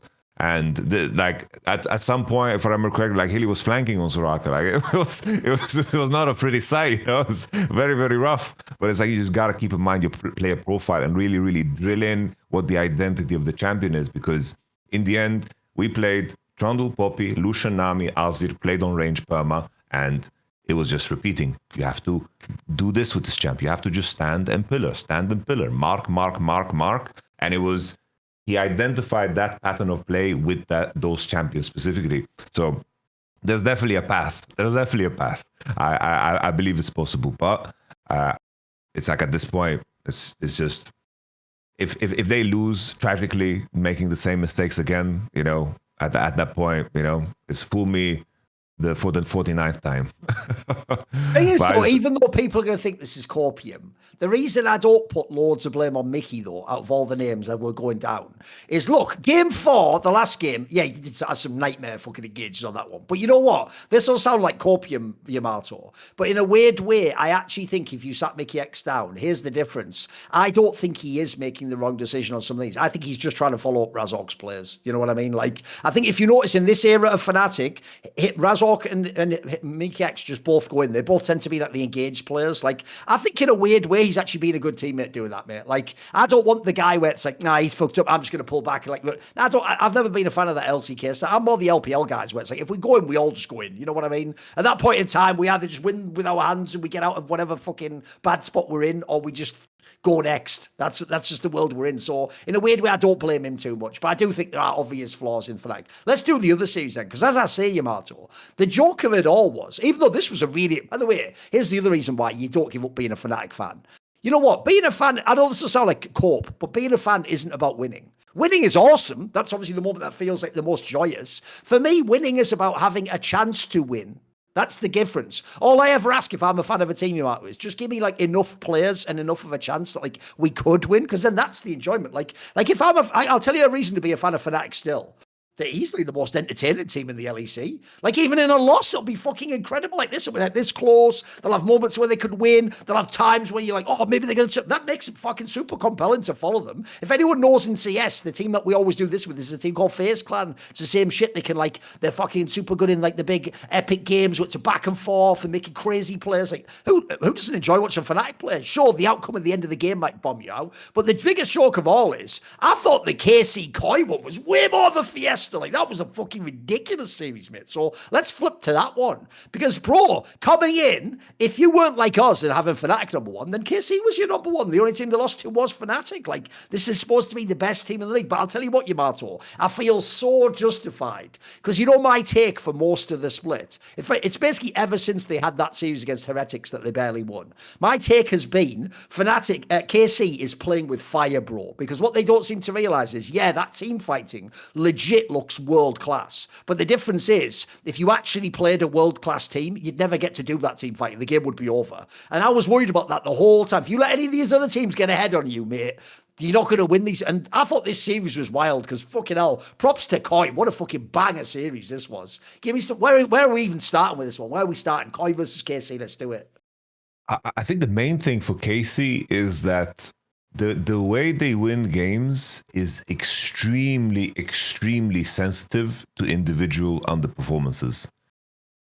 Like this one, it's like Kalista's had a fantastic split, but this was not a good series by Kalista. Oh, he ironically did get beaten by Super, like even just straight up, bro. Yeah, props to Super. This was a fucking sick series, mate.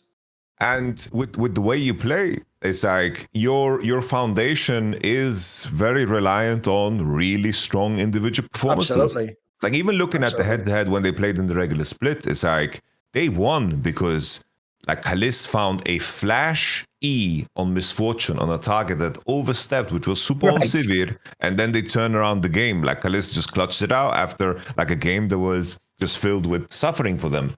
And there was always that clear progression. The game that really stood out to me as like the biggest point of confusion and probably like the roughest one was the game that KC won, the game 2 that they won. Because that game was extremely one-sided across the board. And Koi were the ones that got the comeback angle. This was like a situation where KC were 5,000 gold ahead, 6K gold ahead on everybody on their own team. And the angle was where they tried to turn on the ramp and Kalista just overstepped on the Kalista, got one shot and gave a big shutdown away. And then MKOI actually like got back into the game. And then through a miracle Ambessa play from Kana, they managed to win that one. But that was like a clear signal of where KC actually is, because that should have been like a big, massive wake-up call. You know, one time that happens, okay, you can kind of deal with it, you can live with it. I think on the other side, Koi, I think they had fantastic draft read in terms of the adaptations they've done on 25-10, very in tune with what has changed globally. Senna Prio, super high, which was a classic super champion. The Trundle angle into the tank. I think that's also a super good thing that we just see in the LPL and the LCK. And being in tune with these things and also having players that have history playing these champions is, of course, a massive edge up. And this ties me to KC, the other layer. I feel like they were very disrespectful in terms of the preparation for Koi, because I think Koi did a way better job of recognizing which mid lane was actually like the most important champion in the draft at the stage of course, the Fearless mode. And there were angles where they got the Talia, they got the Ahri answer into Silas. Like I think they were super happy with the mid lane matchup that Georgiapune always got to play. And in the end, KC were in a position where they like banning Azir and Gwen and Nafiri on their side, and they didn't actually target the two players that I think you can find the most value out of targeting, which is in the end Alvaro and Elioya. I think that they are playing the champions that really tie the drafts together. And Alvaro in a game 5 to get one of his most played champions on the Braum. Like he always got the champions. If you just go down the list of his top 5 most played, these are the ones that he played, except that Karma Lucian.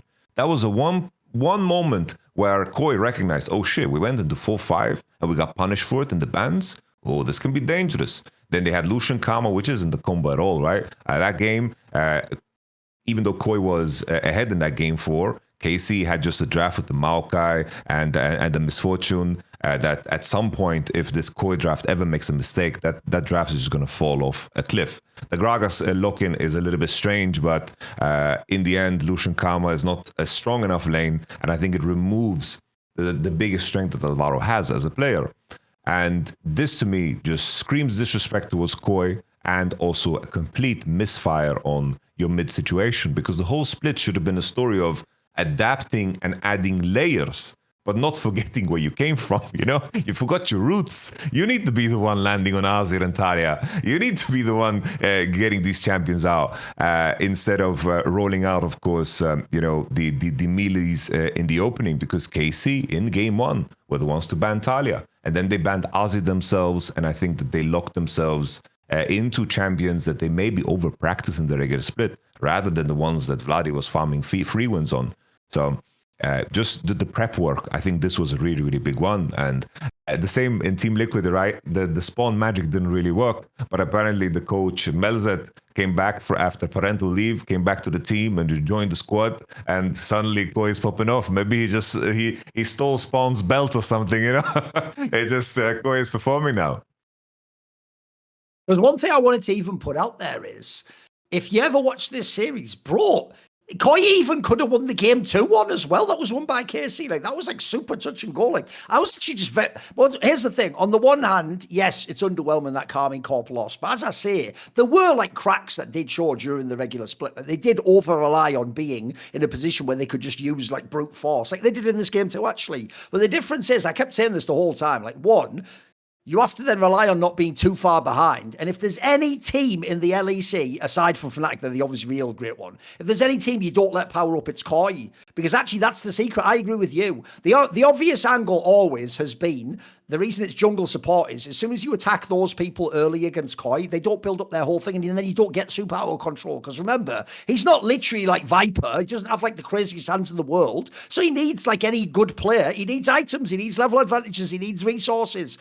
Here's the problem, mate. In this series, you were over and over again letting Super get fucking mega fed. Like, in a bunch of these team fights, by the way, it's not even like he has to do like the crazy. Here's the difference. You know, when you see Kalista, a team fight carry or a Hansam one, they'll be doing all the like Viper Jaculov shit. Like, they'll sidestep somewhere, they'll step forwards and do 2 extra auto attacks more than you think. Super was just doing the normal attacks, but mate, he just played out the team fight great. Like, his team was all peeling for him. He was always in the right space. He could get in and get out. Like, I thought he actually had an excellent series. I will say, just like I didn't flame upset, it is really hard when a lot of your teams suffer and the ADC is the one trying to carry the game. It's probably the worst role to try and like 1v9 a fight from. But the problem is, like, also, even if Super's worse than Kalist, he had a really great day though. Mate, he looked like, this is why I always say, like, the interview things made me want to like bag on this guy, because essentially it looked like he's like the fucking nuke of ADC, isn't he? But actually his game is also really good though. Like, what I appreciate about Super is he isn't some generational prodigy talent, but he plays within his own game so well, mate. Like, he just understands how he needs to play the game, and he's actually, from that position, he can see, like, you give him the resource, he can carry a series. This was impressive shit, mate. This is a huge one. Also, like, considering the history between these two teams, it's like never won against him. I think Peter Dunn said Kalista always dunks on this guy. It was like that series in Montpellier when they played in EMEA Masters, that final that went to game 5s, where Koi almost, Movistar at the time, they almost reverse swept them, and in the end, Kalist was just a stronger AD, and he found like the Senna angle with the Nyla champion that you never see, and Kalist, took the game by the balls and has ridden with that fame all the way to every sunset that has set over the past couple of years. So this, from the narrative angle, from Super side, must feel fucking fantastic. I think Super had a really, really good series, but also in terms of Koi's progression, I think that the most impressive thing for me about Koi now is their early games. They have been great, like ever since this roster has been put together with Alvaro and of course Elioya just playing together as jungle support, super sharp, always on the same page. They pick the duos together that always makes sense. This has been the biggest strength, and the main thing that was a pain point for them was that they could never set the pacing correctly to what the game state was. And the fact that they can get comeback wins, the fact that they can recognize a game state where, oh, with 2 Drakes up, we can just stack dragons, get the Hextech Soul, and win out the game clean. They did this against weaker teams in the regular split, which was like a really, really big, like a great sign for KOI for what's to come. But I did think that they would struggle against KC. That was a team that was very, very tough to beat as the game progressed. But in this one, KOI was the one finding the better fight angles. KOI was the one to actually have a semblance of consistency and actually taking leads all the way till the end. And I want to hammer it home again. Just the prep work was just so damn good too. Midwin as a player, it's like his high-on game wasn't the greatest. But I think also that game, there was not a lot of options after they kind of lost that initial fight where the enemy made a comeback into the game. And then to have the confidence after a terrible Sion performance to just go into the next one and say, I'll just play Ornn. I love that about them. You know, I think KOI has always been the team to me that if they get a chance to beat a team that on paper is better than them, they're going to take it. This is something that Fnatic lacked that entire time against G2, where G2 was underperforming and they didn't have the guts to actually take it all the way. Mad Lions, these guys have managed to beat G2 at one point in time, like last year when they were the most dominant and they managed to get to the World Championship through it. They managed to take the opportunity in that same winter split to make it to the finals against G2 when BDS and Fnatic were underperforming. This is a team that if you give them a chance, they will take it and run with it. And I think Giorgio Pion 2 seems like he's finally settled in the league, which I think is a big plus. I think now, as you mentioned before, I think you can entertain a world where any one of the 4 teams could potentially win. I don't think like the KOI G2 series, besides the history and the experience G2 has winning, I think it's not a super easy series to call. Like it's going to be played in 30 minutes. KOI versus G2, like calling a winner on that one is very, very tough, I think. It's like on game per game basis in terms of what the draft is. And I would just predict from there. Otherwise, I think I'm just flipping a coin because it just comes down to prep once again.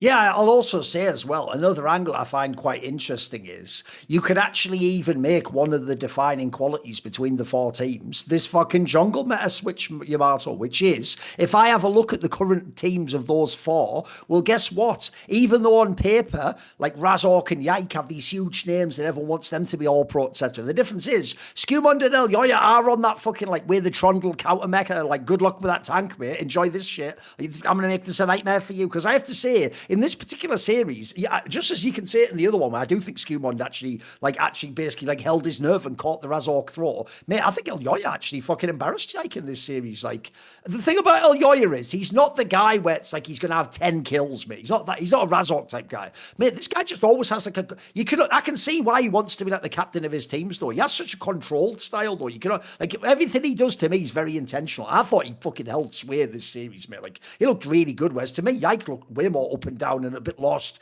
on certain picks, you know. Like, I thought this was like a masterful performance from Elyoya. This guy's fucking, he actually, if anything, because he hasn't, like, this team hasn't been as good as like the G2s and the KCs, he probably got lost in the mix. He is a really good player. He's back. This guy's back.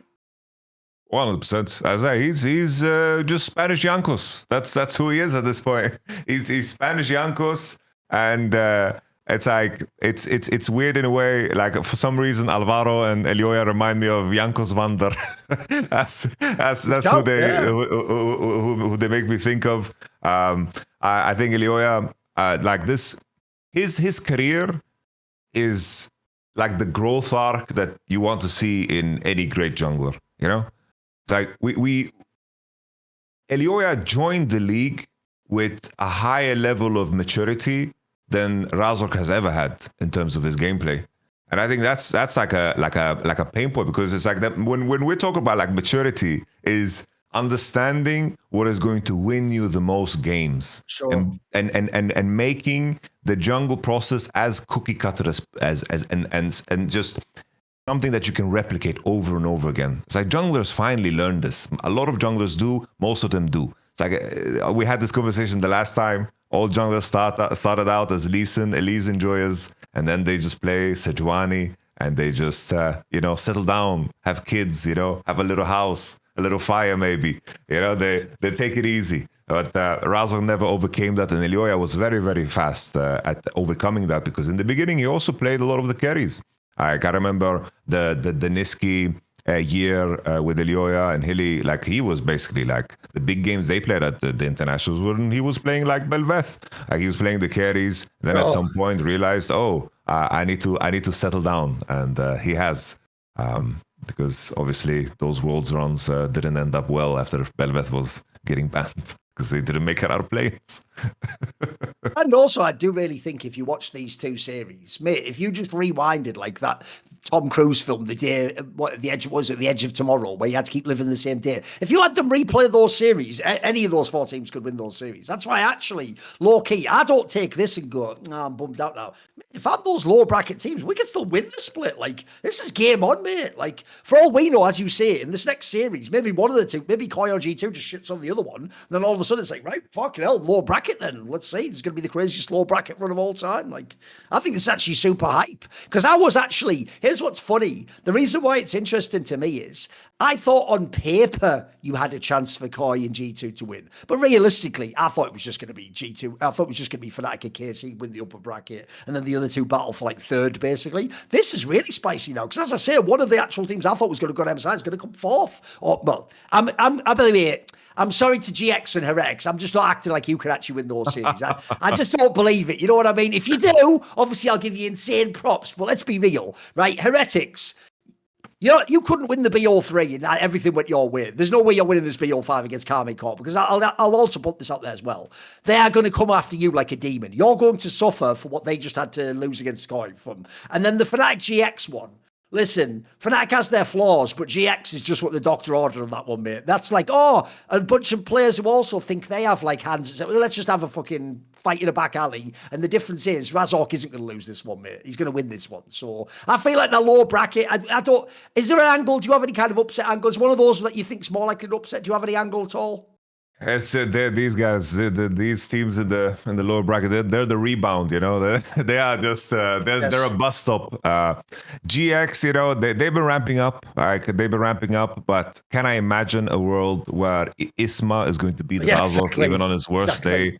We gotta keep ourselves tied to the names, and even though Humanoid has his flaws, it's just that they are not showing themselves at this level of play. It's like they are not facing up against a mountain of experience. I don't think they have anything to offer. Then again, you know, GX got to wait. They got to see. Preparation is a hell of a thing, and they're working with a little bit more information. So maybe if anything, that's the angle. If you recognize how to create circumstances where Razork maybe overreaches, or they don't have the same level of momentum through bot, Noah and Jun, at least as a bot lane, can fight back in the 2v2. But that is just to get you, like, that's how you enter the arena, you know? Like, you're in the arena now, you have entered, good job, you climbed the stairs, and now you gotta, you know, fight the rounds. And I don't think that they have it in them to beat Fnatic. I don't think that's going to happen. I think there's just a bus stop. I just have to really quickly run and do something for 1 minute. So all I want you to do is, just to fill time, I want you to say, while I'm out, to tell the stream, who was the best player in the opening round of these playoffs. I'll be back in 1 minute. Oh, this is a very, very interesting conversation piece that Thorin brought up. Let me take a look. I didn't see the names. I'm always the person. I'm a visual person. I think if anyone, you know, it's tough, because I think in the G2 series, it's kind of a mixed bag in terms of who stood out. I think that Hans Sama had a good game 3 ending, good game 4, solid Senna, Varus, but he wasn't the focal point. BB, the same thing. It's like, like he was, like, we were complaining about Oscarinin, but there's someone that needs to, you know, make him look bad, and BB was definitely that guy. I think if I look at that KOI series, I feel like both junglers in both series, those are the guys that stood out the most to me. Just Kumon, Poppy Trundle game was tremendous, and then Ilioya was just fantastic too. I think I just have to give it to the junglers. I think those were the guys that stood out the most, and made their counterparts, you know, look very, very weak as the game progressed. But then if I have to choose just one, then Elioya has to be my guy. Like Elioya Alvaro was just fantastic, really, really good. Okay. Because here's the thing, Yamato. It's not just about the jersey. It's about the man who wears the jersey. But at the same time, clothes maketh the man. So in some ways, it does. So if you want to look fly like me, we're actually both right now wearing Into the M shirts. So Yamato's wearing that one that was like a collab one where it's like a Ghost Pirates, like it's like a subtle link to LFN. I'm just wearing actually one that like a thicker, like plain white or cream plain tea, if people don't know, right? At the moment, Into the M has a Memorial Day sale going on where site-wide items are listed at up to 70% off. And as usual, if you use our code, which is the intotheM.com/LFN, you get 10% on top of whatever other sales they're running. So if that item you found was 70%, you'd actually get 80% off using it intotheM.com/LFN. Also, as usual, the 10% from that also stacks with their bundle discount. So if you get like 3 of the plain tees, I have a really lovely dark one as well that's all cottony. Those are like 3 for roughly $50, so you'd get the 10% off on top of that. They have 3 like print tees. They have a bazillion designs of print tees, by the way. You get 3 of those for about $60. Again, build quality is really lovely. They have all sorts of different materials. I find some of the cottony ones are really, really nice. Like some of those ones I actually do wear as I might chill gear, you know, when I'm done with work for the day. Loads of print designs, actually a lot that have nothing to do at all with gaming, by the way, if you just want things that you could wear out and about or to dinner with someone or put under a blazer to be smart casual at work, etc. So it's actually one of the best sponsors we've had. We've had them many months, you'll notice, because actually you guys out there have bought their gear and have supported them. And as shown by Yamato having that shirt, we are also gradually expanding out, doing like a few more collabs with them, so that over time there's going to be more like actual LFN related gear with them. But anyway, take advantage of the Into the M Memorial Day sale now, and until the 1st of June, items are up to 70% off site-wide, and you will get 10% off extra using our code intotheM.com/LFN. If they ask you at the checkout, tell them obviously Last Free Nation sent you, Summoning Insight sent you, Yamato sent you. Say any of these things, they will know what it means. Shout out to everyone who's buying the gear. It's one of my favourite sponsor packages to get. I actually think loads of it's really nice. And also, they don't just do t-shirts, they do loads of apparel on their site. Go check out their website. They've got loads and loads of stuff on there. And obviously now's the best time because the sales are the largest possible. I also just think it's really cool that they do that thing where they stack all the discounts. It's not like this deactivates the code and then you have to wait till it's after this to put it. No, it just all applies all at once. So it's actually excellent savings. So shout out to everyone who supported us. Let's keep talking. So, okay, LEC, I think we did a good job there. If you notice, actually, what I tried to do, and this is actually one of these areas, Yamato, because if you notice, I sort of like let people behind the scenes. I'm not like the fucking Wizard of Oz, like, pay no attention to the ginger man behind the curtain pulling all the levers. That's not me. Like, I just tell people what I do and how I do it, right? If people don't know, I don't give all the same takes on all my shows. Like, I know, for example, when I have the Best Damn League show with Peter Dunn, I'm going to go super nerdy on all the LEC topics. So I pick certain topics I don't talk about with you there. Or, like, on the All-Pro, I'll do a different angle on that where I know Peter's going to have like for example, he's going to want to talk about what's Stend the third best support, not like because he has his own weird rookies that he's into. It's Peter Dunn in it. Like he has his own angle. He's going to obviously in his world, of course, Jojo's going to be above Caps because something Peter Dunn. You know, yeah, we all know that works. But I think we've done all the LEC topics for me. I think we did a pretty decent job there. Let's switch over, and here's where I want to go. I want to go to Korea. LCK time. Here's why, Yamato. Right? I just give up. You know what? You're very rarely ever going to see that. Let's be real.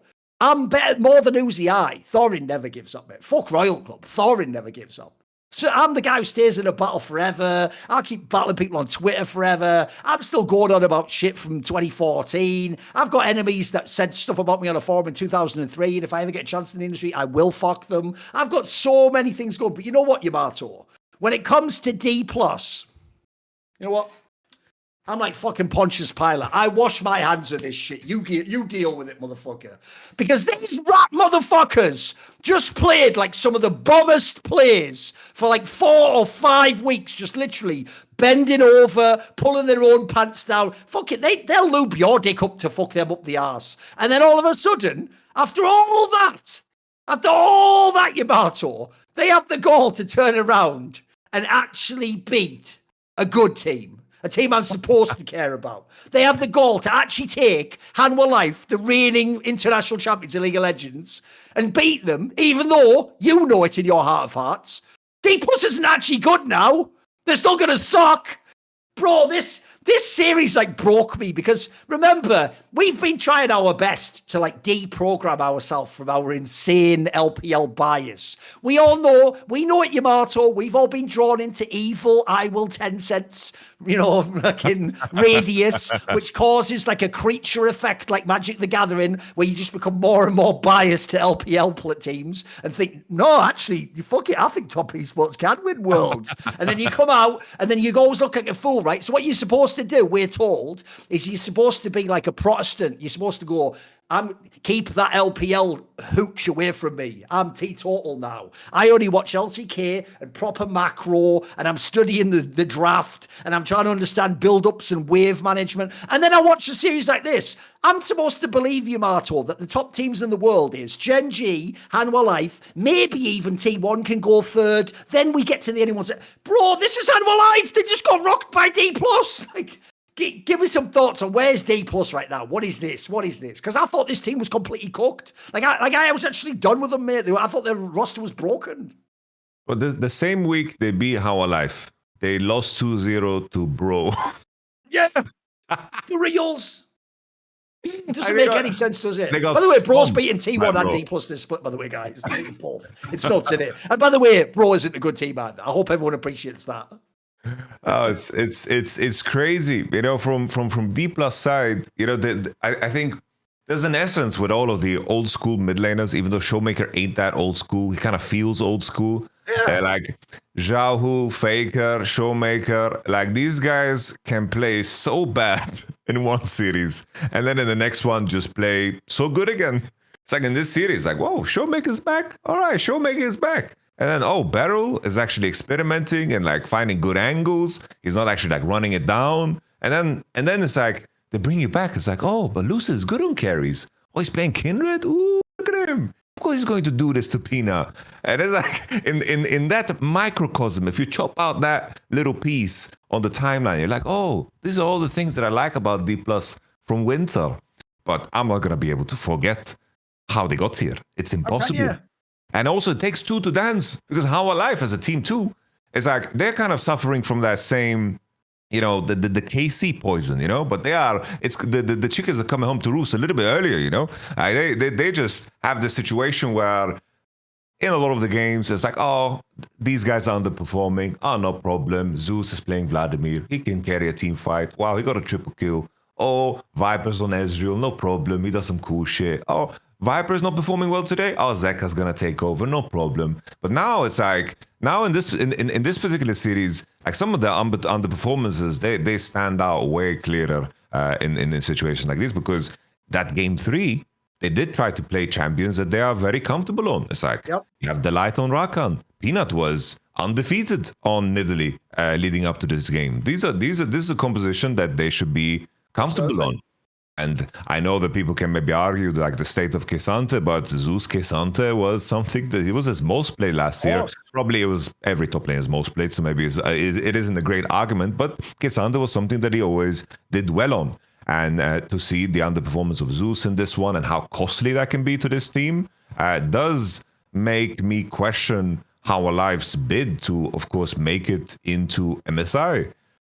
Because their biggest competitor in T1 is ramping up, and DK could be one. Even though if they rematch tomorrow in a BO5, I'm never taking Dplus to win that shit. Sure. Never, ever. It's just that, this is the region that has playoffs starting a little bit later, but this loss could even spark a conversation where is there a world where T1 can surpass them in the standings? Because in the end, there's T1 versus Hanwha Life coming up, and T1 with all the changes to the current meta. It's like Lucian is now really, really good. Senna got the biggest buff ever. It's the memes about T1 patches kind of write themselves, because this should be a very, very good meta for T1. And that match just became a lot more exciting when, for the longest time, the entire conversation leading up to MSI was just like, which LPL team can contest Hanwha Life and GenG at, of course, the international. And now, like in terms of these two teams, T1 definitely look like good enough to beat this underperforming Hanwha Life. No, I'm with you, because even though I set it up like Dplus, I have to say, I've watched all those other Dplus series. Dplus isn't actually good. That was like they had the one moment of lucidity. I'll even use that as not as a pun. They had a moment of lucidity where they almost remembered who they were and actually played properly. And also, even then, by the way, it was still a ridiculous, like, barren fight fucking turn that, like, cost the whole series. It's actually Hanwha Life that I take this series the most fucking stock from, like you just did there, Marks. I'm with you. I actually think the problem Hanwha Life has had is this. Because they haven't been number one and GenG shits on everyone, their whole thing was sort of like, well, Hanwha Life's been a little bit up and down, but they're just holding so firm as second. They're like, it's okay. It's all right. Essentially, like, to me, it even looked like I could even have done some copium amount of, like, you just get through the regular season. You know, you'll turn it on in the playoffs and then you'll get good going towards MSI. This is actually, like, really disturbing because they've done it quite a few weeks where I almost do feel like, I know what you mean with the comparison to KC. If some of these other teams had just been a little bit better, they would have beaten them. Like, they've had a whole bunch of series that were just a bit meh. Like, they win, but it's just a bit meh. It's just like, oh, this isn't dominant. Like, what, you know, you're supposed to be the champions of the region. Remember, we want to make the argument since you won first stand. Like, you're like the best team in the world. No one's making that argument, mate. Like, everyone's argument at the moment is like, GenG's up here. We hope Hanwha can, like, be just below them and make him cool. But as of right now, I have to say, like, bear in mind, like, GenG this week plays KT, which, remember, it's more the old KT roster teams would upset you. This one's not that good, actually. It's just whatever. And then they play Brion, which, yes, everyone's going to laugh and go, Brion's the upset team. Actually, those are two pretty good teams if you want to do an undefeated split, mate. Like, I think for GenG, because they blew it last year and they were trying to do the Golden Road simultaneously. They're not doing that. They're just trying to win. But I think they're going to do it. They just are the best team in the world. Like, I don't think anyone can really fuck with this team. They're still good. Don't you think they win it this week and do the undefeated split? No, 100%. Like, there's no. The players on KT don't have that profile anymore of being like some crazy ones, because it's like KT's wins, like the upset wins that they got, so to speak, like they have been fair and square. Like they have put themselves together, and they're a very honest team in figuring out how to, of course, work with Cuz, and some of the roster swaps that they made kind of makes sense. Peter is playing well. Jakob has found himself too. Like, this is a team that has managed to, like the way I view it is like, this is a well-coached team. But a well-coached team is not going to be, they're not going to win as such a massive underdog. You want to send in a not so well-coached team that is sporadic and undisciplined and uncoachable. If you want to create that upset win, you want Pioshik and Beryl there having the game of their life. So with that being said, I'm with you. GenG is going to seal the deal. But then it's like, you could go so far to say I think they're just going to go 4-0. And in the context of like what that means for history, it's like, that could be the best split ever for reals. It's not even a diss. Yeah. That's legit, right? If you really go the amount, if you go 4-0, that will be 36 wins and 4 losses in games with 0 series loss. Like, remember, guys, you played like fucking everyone twice. So that means you play T1 twice, Hanwha Life twice, like Nongshim. Like, talk to, again, this isn't like some Bobby league, man. Like, that will be one of the most impressive undefeated splits ever for reals. Yeah. No, 100%. I remember, I think there was like one split, but it's like in a completely different format in OGN, where like SKT like went 0-3 in groups. 2013, yeah. And then they like won every BO5, like 3-0, 3-0, 3-0. Okay. I don't know if it was 14 or 15, because I was like, I'm making this video to break down like the history of like most impressive splits ever, because it's interesting to like go down memory lane, but it's hard to make that comparison, because in the end it's like the sheer volume of games is just insanity. It's crazy.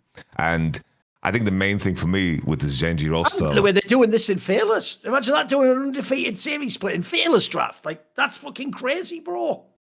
And also in a split where everybody has been saying LCK is fucking competitive. It's a really competitive one, yeah. Remember, even some of the teams now, like, okay, Dplus was shit and then got decent now. Well, the one that did the opposite direction is Nongshim was awesome the first half. They just kind of fell off at the end now. Like, no, I actually agree, mate. The top 6 of the LTK is legit. It's legit. It's just, for me, it's just looking at this GenG roster, knowing now it's like in a world where this team is put together and you have Ruler being the worst performing player, that sentence in itself should just scare everybody, you know? You're going to have like that situation where like Mythy is like prepping for his team, and he's dropping like I don't know if you remember the story about him and Vulcan and Mythi just sitting there at the room where they're having dinner, and he's just saying like they're preparing for GenG, and he's saying our bot lane, we can't lane against them, they're gonna fuck us in every matchup, so we need to figure this out. And then Vulcan got really fucking angry. He's like, yeah, I guess we just lose then. And then there's a famous story of Mythi. And then we asked Mythi about it on Sackdown. He's like, yeah, well, I need to be honest. Because I need to be able to say this to my players so we can prepare accordingly. Like, what should I tell him? He can win against Ruler? No, he can't. So I need to be honest. And I feel like we're getting to the point where every team needs to have that tough conversation when it comes to GenG. Regionally, it doesn't seem like anyone can touch them. But we're only going to get one best of 5 of GenG playing. Thank you, LCK. So that story will be short-lived, sadly. Also, you know, on that last episode, we had that fan ask us, is the Keen Canyon Chovy topside, like the best topside ever? Right, Yamato, you do know if they go 18-0, then over the last 3 splits, they'll have lost 2 series in the regular season. Out of 3 splits. Woo. That might be like, maybe you are the best topside ever, mate. Like, what was it he was supposed to do? No one can fuck with you. These are all BO3s as well. Like, 2 ever. And one of those was that Randy ass KT one. And then, you know, fucking hell, that's nuts in it. That's bonkers, mate. Crazy. That is very impressive. Again, like Sam with you, people will not realize, like, even when LCK was really top heavy, when it's really top heavy, then the problem is you lose to your other rival, like you lose to a T1 or KT beats you when they're really good. Like, the idea you just beat everyone like this, I have to wait for it to complete before we go too high, but I do think this is history in the making. And again, it's just another reason why you'll notice the conversation is changing around, can Chovy ever catch up to Faker? Because the real question, if you notice, I'm the one who always clarifies it like this. Do you mean trophies? Because if you mean trophies, it's almost impossible for anyone to catch up because there's too many LCKs to win, too many worlds to win, too many. Remember, you're going to need luck as well. You're going to need teammates that are good and it all works out in the right meta. But if we're talking about just like individual body of work, I mean, some of the regular splits this guy has had right now, like put it this way, here's what would be interesting is if you had to do a ranking like of all the splits in history in LCK, who was the best player? Mate, Chovy would have a very, very strong case. He's just number 1. Like, I've seen too many regular splits where he was just like the man. Like, this is another one where it's just a superlative split. What's not to like? The guy's a king. It's also on like the main difference between Chovy and, for example, a scout that is like a regular season demon is Chovy's regular splits. He has found a way to progress himself as a player. For the longest time, he was a player that was capable of playing through himself. But then he had that stint where he played on How Alive, where he was just surrounded by 4 players that just weren't performing, and he had to like do a lot of carrying, which to me, that was like one of the most impressive Chovy years if I go down his career. And then 2023, like the main standout was that he started roaming on Talia, started activating himself on the map after being the guy who would be like 15, 20 CS ahead and just control you, kind of like someone that would just wrestle you on the ground and not really do any damage and just have like cage control in a UFC match. And he just had like all the nuances in his lane jiu-jitsu. But now we're getting to the point where he carries that same level of class in terms of laning and CSing, and he's also capable of playing very, very loose. And he seems to be enjoying the art of chaos, which is like, sometimes we describe players as very, very controlled and everything that the game is about him, but he thrives now even in game scenarios that are very, very wild and require him to do things that are different. And in a world where we talk about players that are masters of one certain style and the biggest criticism is that they can't get out of that style when it's needed to, like for example, we talk about Razork always as a player that is very, very good at doing this one thing, but when he needs to slow down, he can't do that. Chovy is kind of a master of everything now. I just don't know what you can critique him on. That is, to me, in terms of individual play, he's managing to surpass already the spring split of last year, where that already blew everyone's mind. Yeah, it was the peak. It was insanity. And that's just what makes me even more angry about this LCK format. We're going to get one BO5. Yeah, true. And they're going to 3-0, maybe. True. Yeah, and then that's it. And that's it. That's going to be spring split. Or not even spring split. LCK round 1 to 2. Fucking hell. LCK round 1 to 2. There's no trophy for that. There's no hardware. And then when someone's going to like dust off, the legacy of this split, and it's like, oh, wow, T1 won LCK at the end of summer? That's incredible. Who is Chovy? Who is this dickhead? That's going to pay me. No, I'm with you. I that's also the big bomber. He's having one of his best splits ever, and there is no real trophy to lift. You just get to go to MSI. So essentially, if he doesn't win MSI, you're right, this will just be forgotten how good this split was. Because, like in your brain, you need to be the guy who wins the... By the way, you referenced it earlier, but guess what? If we actually talk about T1 now, T1 fans, it's not because of all the stupid drama you're causing. They actually are now the third best team again, for reals. Like, yes, part of it's like, no, should be Dplus are in a bad spot, but it doesn't matter. Like, basically, first things first, right? Obviously, they've been playing some of the lesser teams, but I'll just remind people, they were actually doing really well against GenG in that series, even though they got beaten 2-0. If anything, that just showed the crazy power that, like, GenG have in team fights. Like, if it wasn't for Chovy doing some, like, unreal individual players, T1 could have won that series. So I actually do think that the T1 ship has stabilized Yamato. Like, they've obviously stuck with Gumayushi. By the way, he finally now is fully online again. Like, I actually do think, for me, a lot of when they were subbing him and out, I didn't like that, because one, Smash sometimes showed me better games, and then two, every now and then he'd have bad games even on his signature champs. Now the guy's actually playing not only his signature champs but doing well, but actually he fits the squad again. Now I'm interested again, because as you say, with Hanwha Life dropping a little bit, maybe suddenly, there is no final, but if there had been a final, T1 would again have a chance to make it there. That wasn't the case for most of the split, mate. For me, it was a foregone conclusion. If you had a final, it would be Hanwha Life GenG, just which order and who comes from the upper bracket. Like, there's actually a world now where T1 could fuck around if Hanwha Life doesn't come correct in the playoffs, mate. T1's kind of getting their shit together. They're peaking at the right time. I'm really liking how, like, the bot lane is flowing. I mentioned before, like, the meta, the fact that Senna and Lucian are super relevant is a hell of a thing. Yeah. It's like Kaiser, Ezreal, and of course Zeri is being played a lot less. I think that Honor and Korea have been playing like amazing all year long, honestly. So like Honor, by the way, Honor, absolutely. Look, it's as that Glaze session points out, Chovy's going to be the MVP. But after him, Honor can be an MVP candidate. Yeah, put his name in there. He's had a 6 split, mate. 100%. And they were just kind of waiting for everything else to fall into place. Like, the main concern, I think, what is going to hold back T1 from being like a #1 contender is that the solo laners of the other two teams are just too insane. Just put the names on paper, bro. Compare Faker Thorin to Zika Zeus. That doesn't look good. Keen, Chovy. Just the names just don't even match up today. I'm sorry, they just don't. It's unfair, sometimes that's just life. And Faker has good series, but he also has some really, really bad series.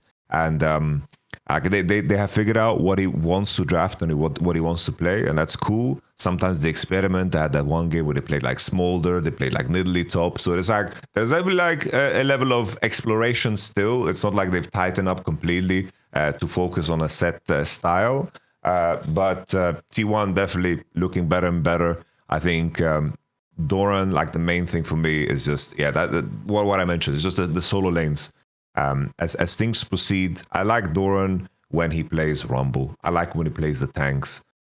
Like the same champions I want to see Doran on is the same champions I want to see Oscarini on in Fnatic. I just want him to play in isolation, and you create kind of circumstances through draft where hopefully jungle is in a position where they can actually bring some carry power to the table.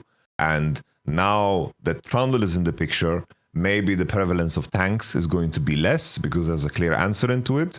And I can see a world where Owner has to kind of move his evolution towards the point where he actually just plays as a carry player on this team rather than trying to reform their jungle position. Because when they play those Nafiri games, he has all the backup in the world for him to carry. So I wonder how much deeper they can dig in the jungle pool to make Owner a very central point of the game's potential, because I think that's an angle where Owner can definitely, beat out a player like Peanut.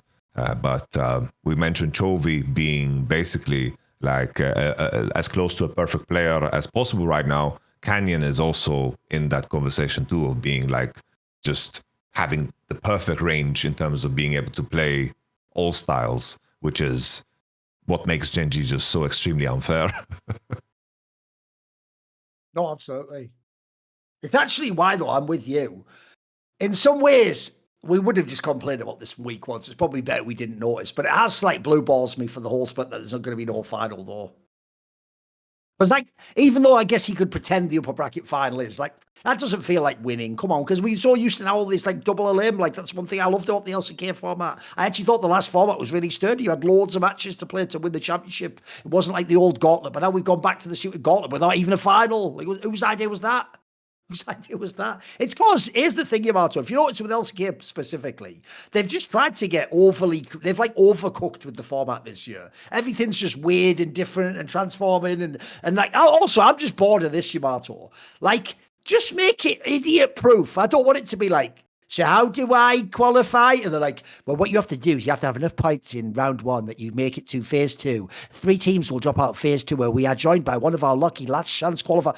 Oh, I'm out already, mate. Like, fucking, what is this? Like, fucking, it's too complicated. Did I win or lose? Am I through? Like, fucking hell, I can't handle it. It's too much. Like, the ultimate irony of ironies is, in Europe, we actually have a pretty good format now for this split. We have a pretty banging one. We have a nice, sturdy BO3 regular season with a fucking full BO5 double and bracket. Like, I can't believe we're actually in a world where we might have a better format than fucking LCK. Like, this is pretty good. That's a pretty good format, mate. I think, but I just feel, I can't help but feel, but it's just rooted in pride. You know? It's like, oh, we don't want to have a final in a non-arena. Okay. And we don't want to, like, have someone lift a trophy, you know? Like, it's the same thing, like the LCK Cup was happening in, of course, just the arena as per usual. That separation has to just come from pride, right? As LEC had no, like, they didn't care. They were like, yo, we're going to throw some leaves up on the screen, give you some VR effects, and we're just going to have the finals in the LEC studio. You know, it is what it is. They're going to lift the shield. Looks ugly as all hell, but we're gonna have our finals. I see what you mean. I didn't clock what you meant by that. What Yamato basically means is, if they're not gonna have it in like a big arena type thing with all thousands of fans, they don't want to just do what we do of just have it in the studio like LEC. They want it to be like, if we can't have the big live event, then let's just not have a finals. We'll just skip it, right? It's a cost saving measure, presumably, right? It's because I imagine that's where it comes from. It's like, we want to have a finals, and then if we can't have that finals, we don't want, like, right. It's in the same vein that we care about the history of like all the All-Pros and so forth. I think the same way, it's like, what if they look at a representation of all the finals, it needs to be like that legacy of how crazy some esports finals have been in Korea. I think that you don't want to like tarnish that or remove yourself from that, but it stems from pride, which... Well, I can tell you, Yamato, technically, this is absolutely the only context in which pride will affect what Koreans do in June this year.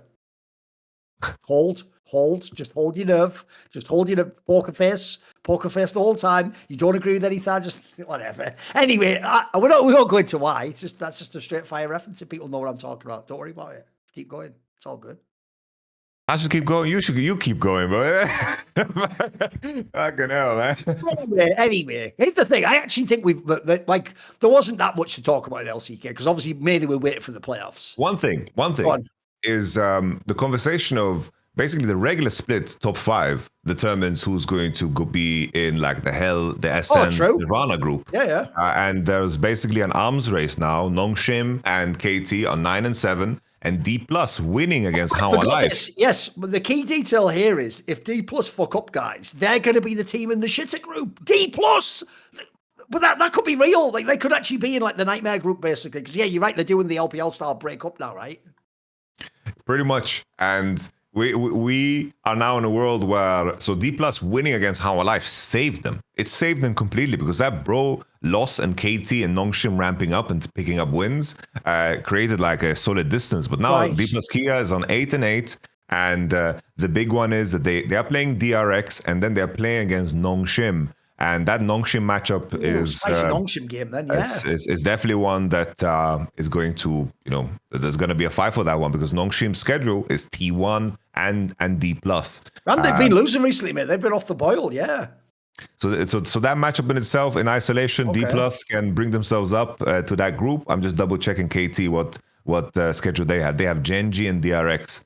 And then it's just going to be, there's a world where we have a three-way tie, and then the scores also determine that. But a lot at stake for these guys, because being the lower group playing against FearX and DRX and DN Freaks, it's a different sport. Like it's a different world altogether. So you don't want to end up there. I have to say, though, the Legend group thing is going to be sick, though, mate. That group is going to be, it's just going to be like the SN group. It's going to be so fucking sick. Think how strong all those teams will be. That would be really, really competitive. I'm looking forward to that. Same. It's a triple round robin as well. Woo-hoo-hoo. So obviously the last ad of the show is going to be for the wonderful Turtle Beach. This is the Stealth 700. I've got it here. See these two things here? You have basically two USB things to plug in, and in doing so, you can just have two devices. And the main feature is you can switch between them really, really easily. You press a button and you go between, so you can listen to music on something. You could have a phone working. You could have your console. You could be on your PC. Obviously, it means if you're doing a podcast, you're doing something else, it's really easy. It's also got a feature which I think is mad underrated, which is a lot of people who buy gaming headsets, like your friends, for example, oftentimes they fuck up how the mic's set up, or you can barely hear what they're saying. This has actual AI technology to take out some of the issues with the mic and make it clearer. So actually that's a fucking banger upgrade for your mates, etc., if they're just using some basic ass headset. Also, they've got a mega battery life on it, as you can imagine. Works for ages and ages and ages. Got a really nice quick charge feature on too. And obviously you get a saving if you go via our customers. So if you use the code summoning, then that gets you, I think it's just, I'll just double check, but I think it's 10% off everything site-wide. Let me just double check. 1 second. Yes, it's 10% off everything on their website. So crucially, I'm mainly advertising this headset that they sent me because obviously I've used it and it's quite good. By the way, the build quality is really nice. It's really soft. It's got memory foam on the ear pads, so they fit to your ear, etc. And it so it doesn't feel all awkward and need to be broken in. It'll actually feel really nice from the first turn. But also, crucially, they don't only make headphones. They also have pretty much everything. They have flight sticks and driving controllers and mice and keyboards, and loads of stuff. So check out their website. Use turtlebeach.com with the code summoning, so SUMMONING, and that will get you 10% off your entire order. I've actually used this stuff. I think it's very legit for the price point. I think it's actually incredible. I think they've done a really good job making it affordable for gamers, but also having higher end gear, whereas as I pointed out in the past, a lot of gaming materials quite cynically made to be a little bit cheap, and that's why the cost wasn't much. This actually seems like they've really hit the sweet spot. So shout out to Turtle Beach. Seems like actually their gear is very legit. I know they've invested in esports a lot over the years. And thank you to everyone from LFN audience who's been using our code, telling them we sent you and buying the gear. That's why they've re-upped for a whole bunch of sign-ups. So thank you to Turtle Beach. Let's now talk about the LPL. We left it till the end, Yamato. But you know what? The LPL has gotten really exciting again. The funny thing is, the LPL, it's come this close over and over again to almost doing what I said with LCK, where you have a top two, and then you go, but they're the real top two. No one else can really fuck with them. Then you have the 3 and the 4. No, mate, the top two never fully stabilizes. Because every time the top two's about to stabilize, Yamato, JDG or someone just wins a random series they have no business winning. This is why the LPL is so compelling if you don't watch the league. Because first of all, when we talk every week, if you're someone who watches the other regions and you just listen in the background about the LPL, you'll think, what is this league? How could they be talking about teams that are going from they're the best team to they lose to the 5th best team? Because mate, in the LPL, even the 4th and 5th best team have all LPL player type level players in every position. And so what it means is JDG is the best example.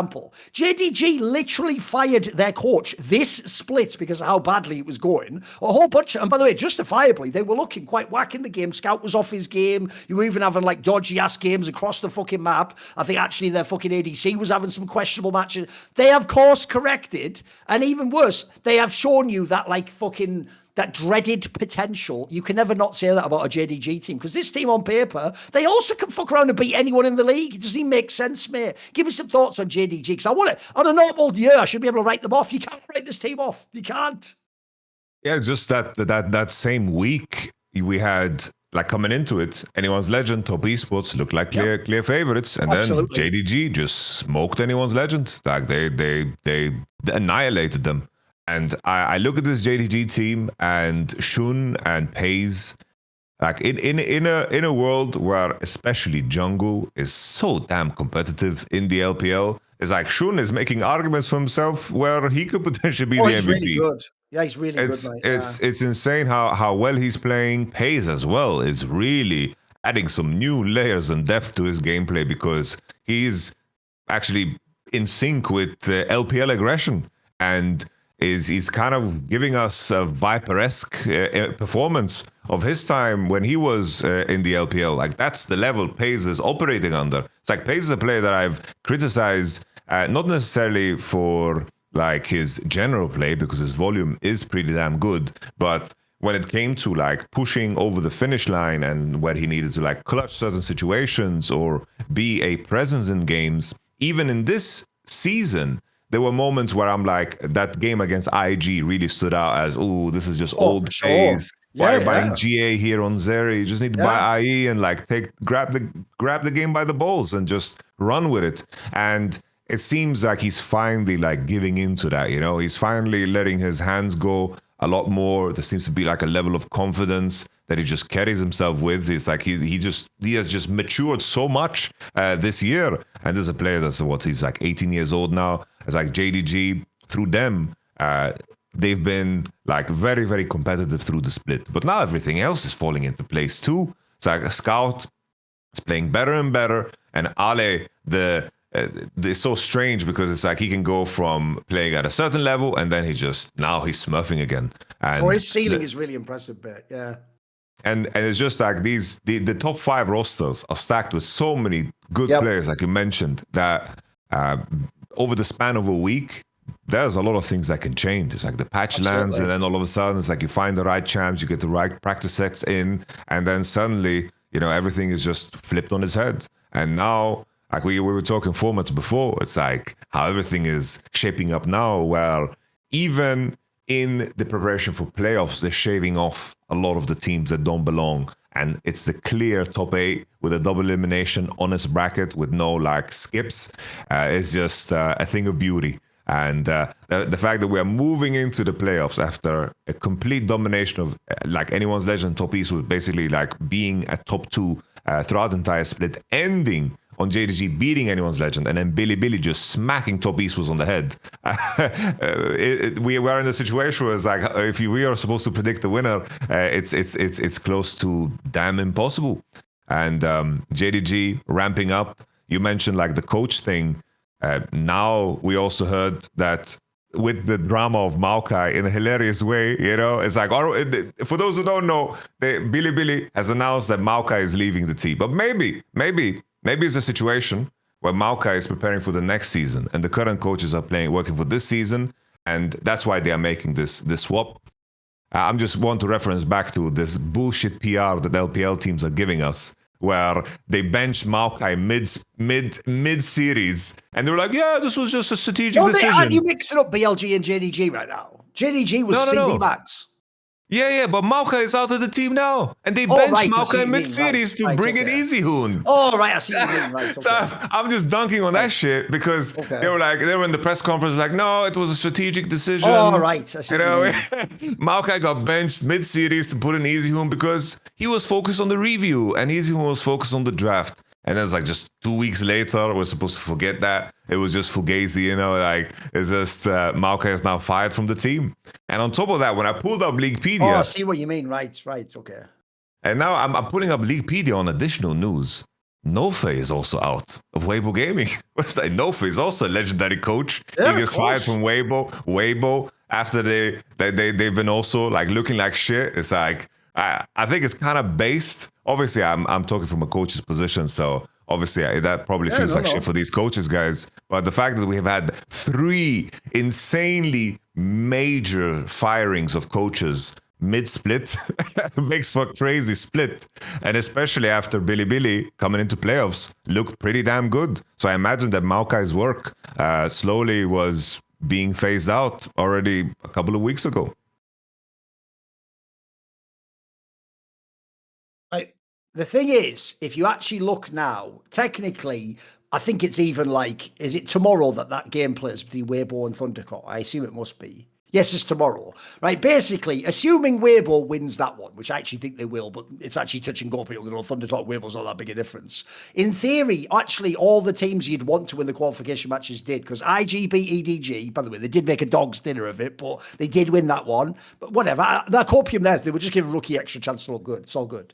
FPX beating NiP might sound like a shock if you don't watch the LPL, but actually FPX was better, to be fair, most of the split. That's a fair win. You actually probably do want they're actually a better upset team.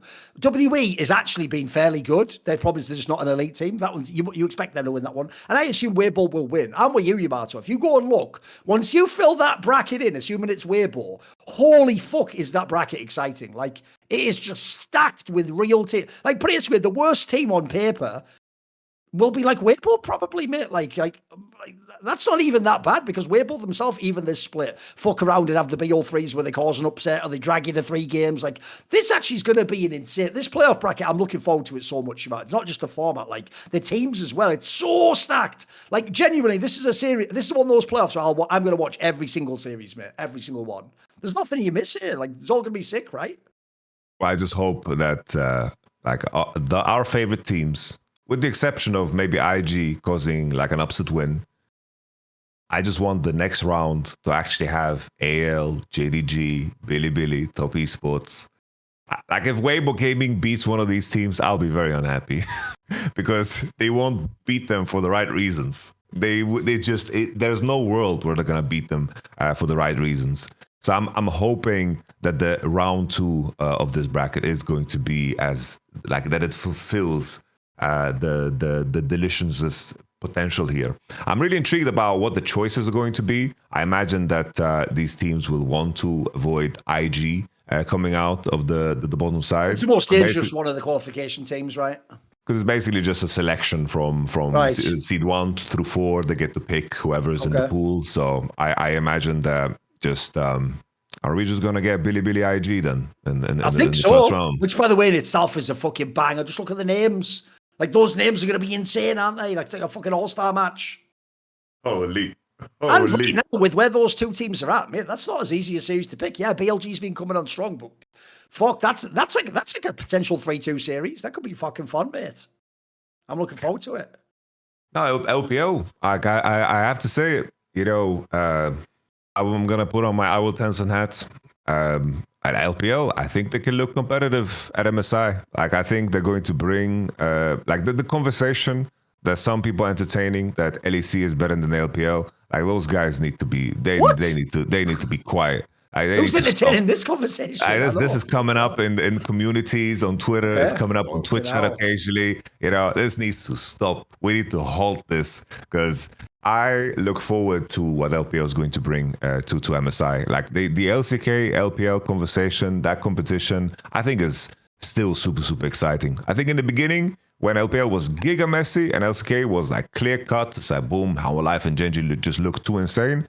But now LCK also, they are dealing with their own mess. LPL is dealing with their mess. And I think it comes back to that conversation we had, in some of our earlier episodes that, this is with the 3-split format and teams and regions being very quick to switch the patches they play on and Fearless being there. This is just a part of the conversation now. It's like you're going to have an increased level of imprecisions from a lot of teams and a lot of, let's say, randomness in terms of performance. That's just the world we live in, and we can see it clearly in every region. That's like goes without saying that it's clear in every region.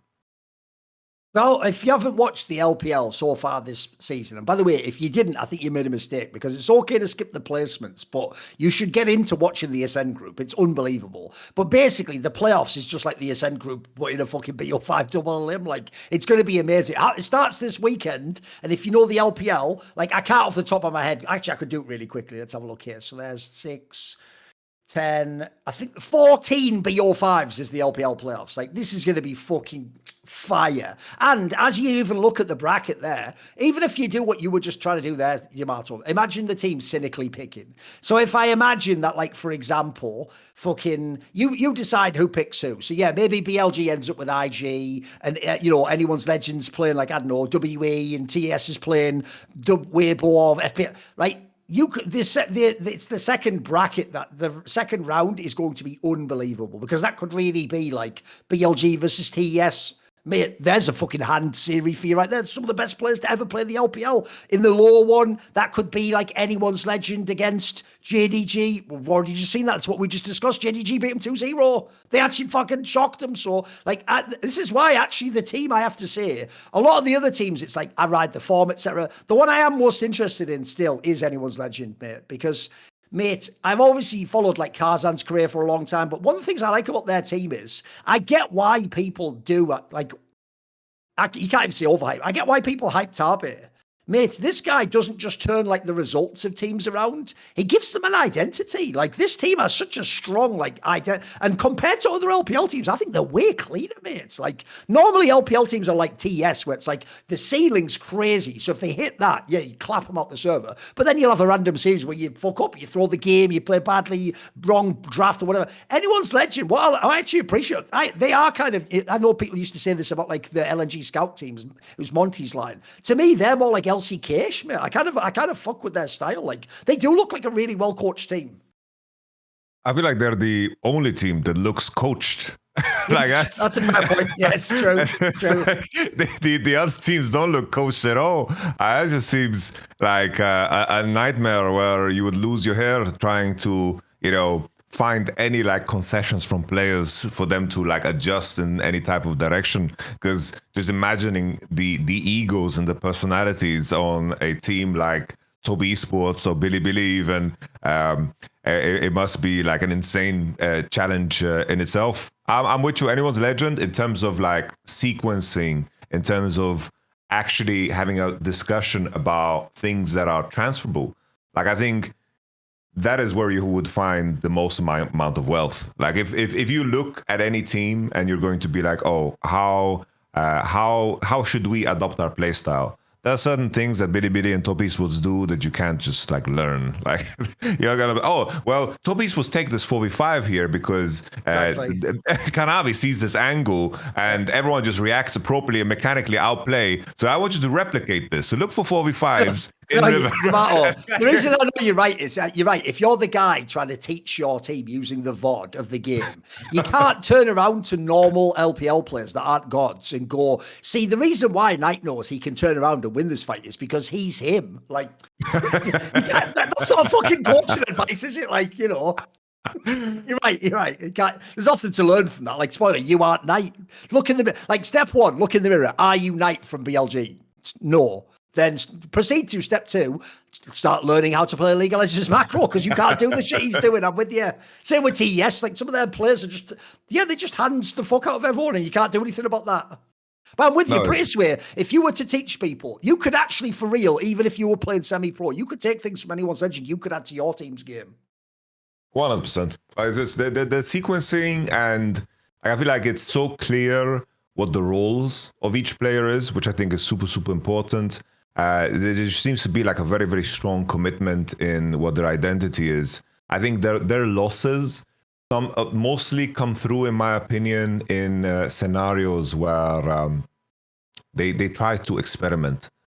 They try to dig a layer deeper, like when they're on like the Nasus angles and they're trying to like kind of divert from the recipe that gives them the most success. Because I think similar to some of the teams we have in Europe, like a KC or like a KOI, I do think that anyone's legend has a very, very clear recipe to success. It's like, have your top laner play in isolation, make sure that your jungle support duo is super, super strong together, that they can contest through either mid or through bot, and then have a situation where, of course, the mid and jungle kind of play fill. This is exactly how I would describe KC of the previous split. And KC tried to break out of this mold by adding Akali and Silas, but that, of course, comes at a great risk. And I think the main thing for anyone's legend when they are going to get challenged in the BO5s is how deep can they go in terms of showcasing that pool. But I think the main thing for me when I look at this team and why I believe that they can go deeper in that pool is just that Flandre has been such a big innovator. Flandre has always, like any meta change that has happened in top lane, he's been the one who has made it besides the Nidalee lock-in.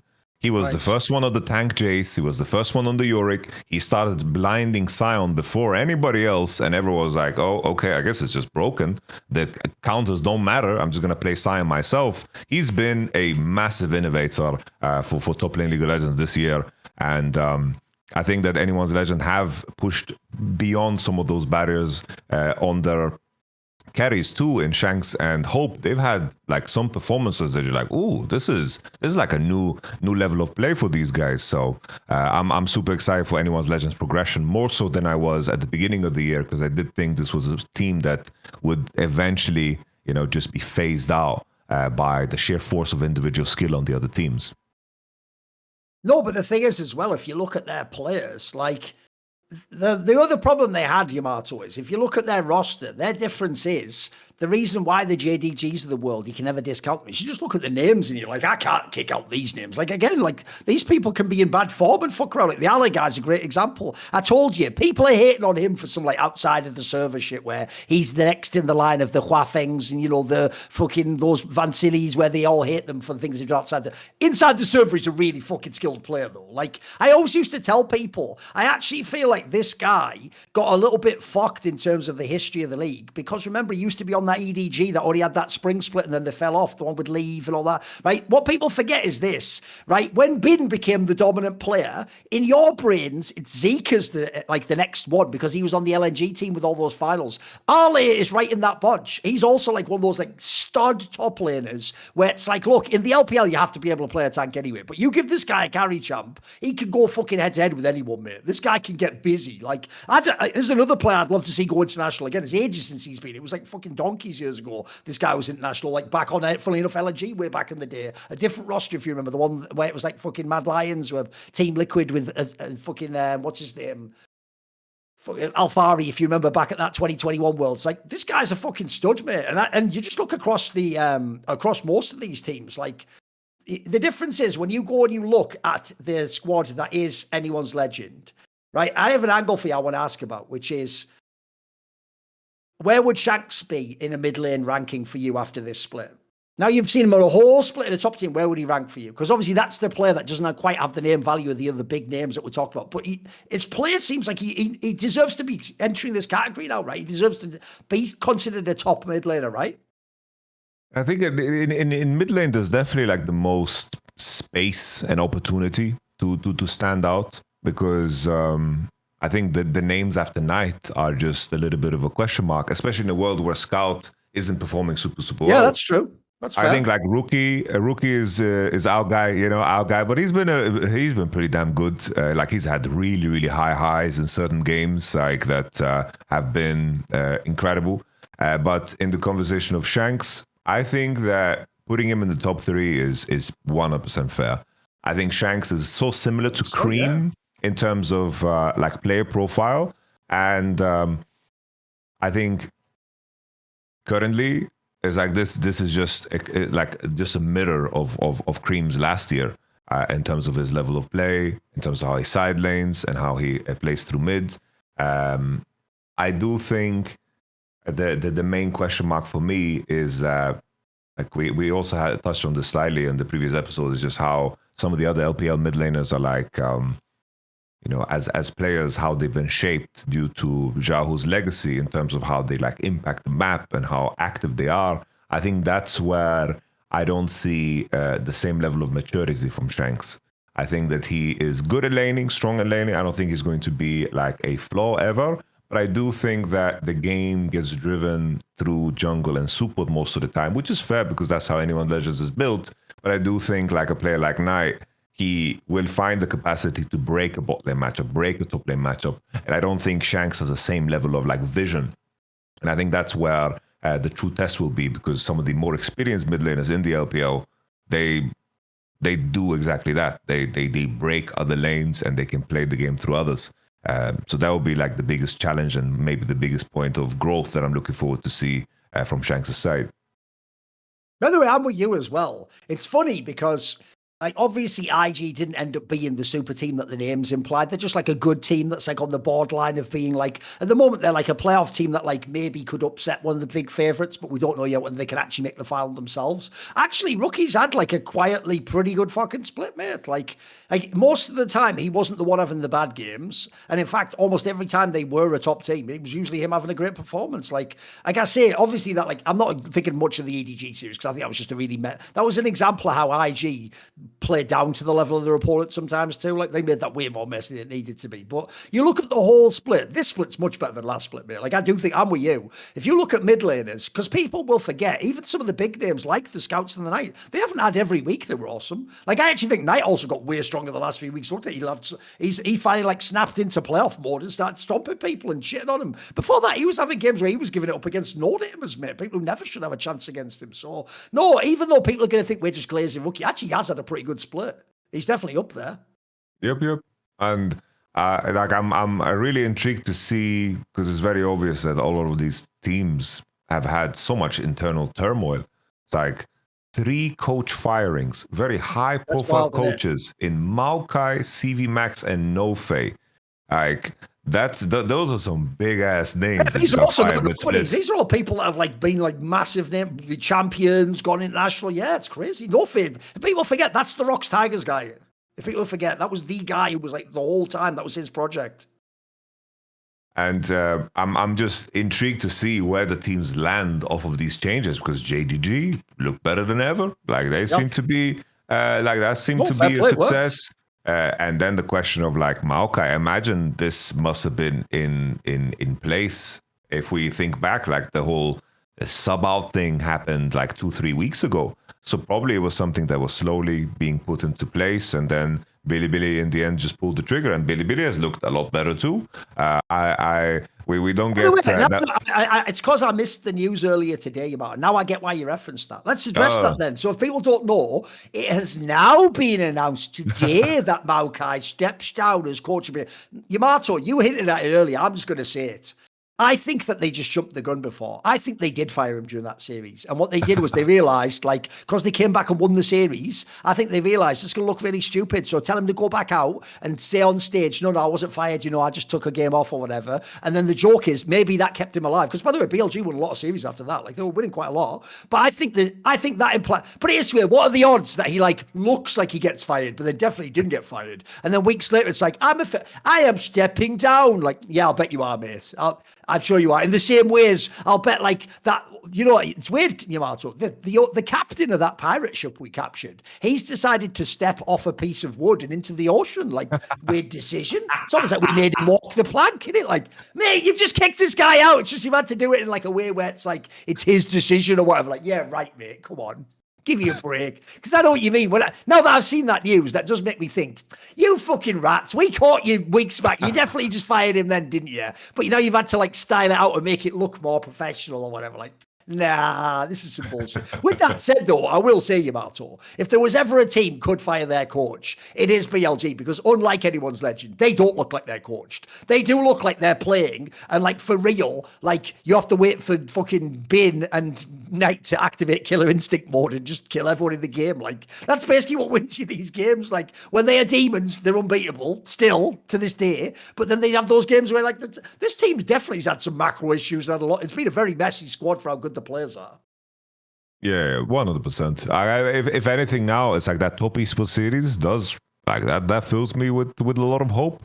I feel like in terms of top lane, they're figuring out what champions to play, because it's very clear. Like some champions, I just don't like seeing Bin on. Like the Ambessa, the Rumble stand out as two, but it's Yorick, who's fucking tremendous. Is Gwen really good? I like as long as they're also figuring. 369's really good again, mate. He's kind of like fully recovered his status for me. He's like one of the top players again. Yeah, for sure. And that series win was just such a statement win, because now, like, if we have to predict a winner for LPL, I think it's so difficult. It is. It's insanely hard. I don't know if it's harder to predict LEC or if it's harder to predict LPL. Like, it's so difficult. No, but here's the thing. I actually do think LPL, look, I understand they have more teams as well, you know. I think this is the league with the most teams that could actually win. Not just do well, like you know, there's plenty of teams could cause an upset, but actually for real win, I think for real, like 4 or 5 teams could win the LPL. Because the joke is, even like the BLGs, the world can still win. They've still got the fucking ability to turn around and do it.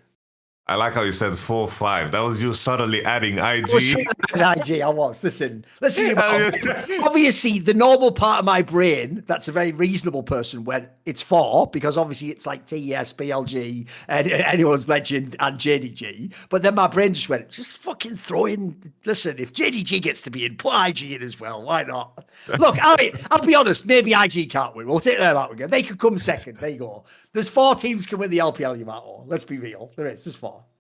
If I were to in my heart, there's 5. There'll always be 5. You have to understand that. There'll always be 5 in my heart. So honestly, bro, Mako and JJ are actually looking stable. Like, IG actually had some macro wins. I will say this. Mako has been, in my opinion, the worst leak on their team the whole year. He actually has looked a little bit better the last few weeks. It looks like he is getting some decent games. But it's way, he at least has champions he can pick now, Yamato. He's giving me something. Because I have to say, it's so sad because that player just looks nothing like the player from past years. It's not that he's playing bad. He just didn't even look like himself. Remember, it's why I said it. My analogy is a bit like to old, like the end of Mithy's career. Like, because it's just so bizarre. When you see someone who was like a very controlling player and everyone follows them because they're so smart, when those players are doing the inting, oh, it breaks your heart, mate, because it's like people think it's depressing to see, you know, the old star with the hands don't go. No, it's way more depressing to see the super smart guy make all the wrong moves and fuck up, because then that's like his whole identity's gone.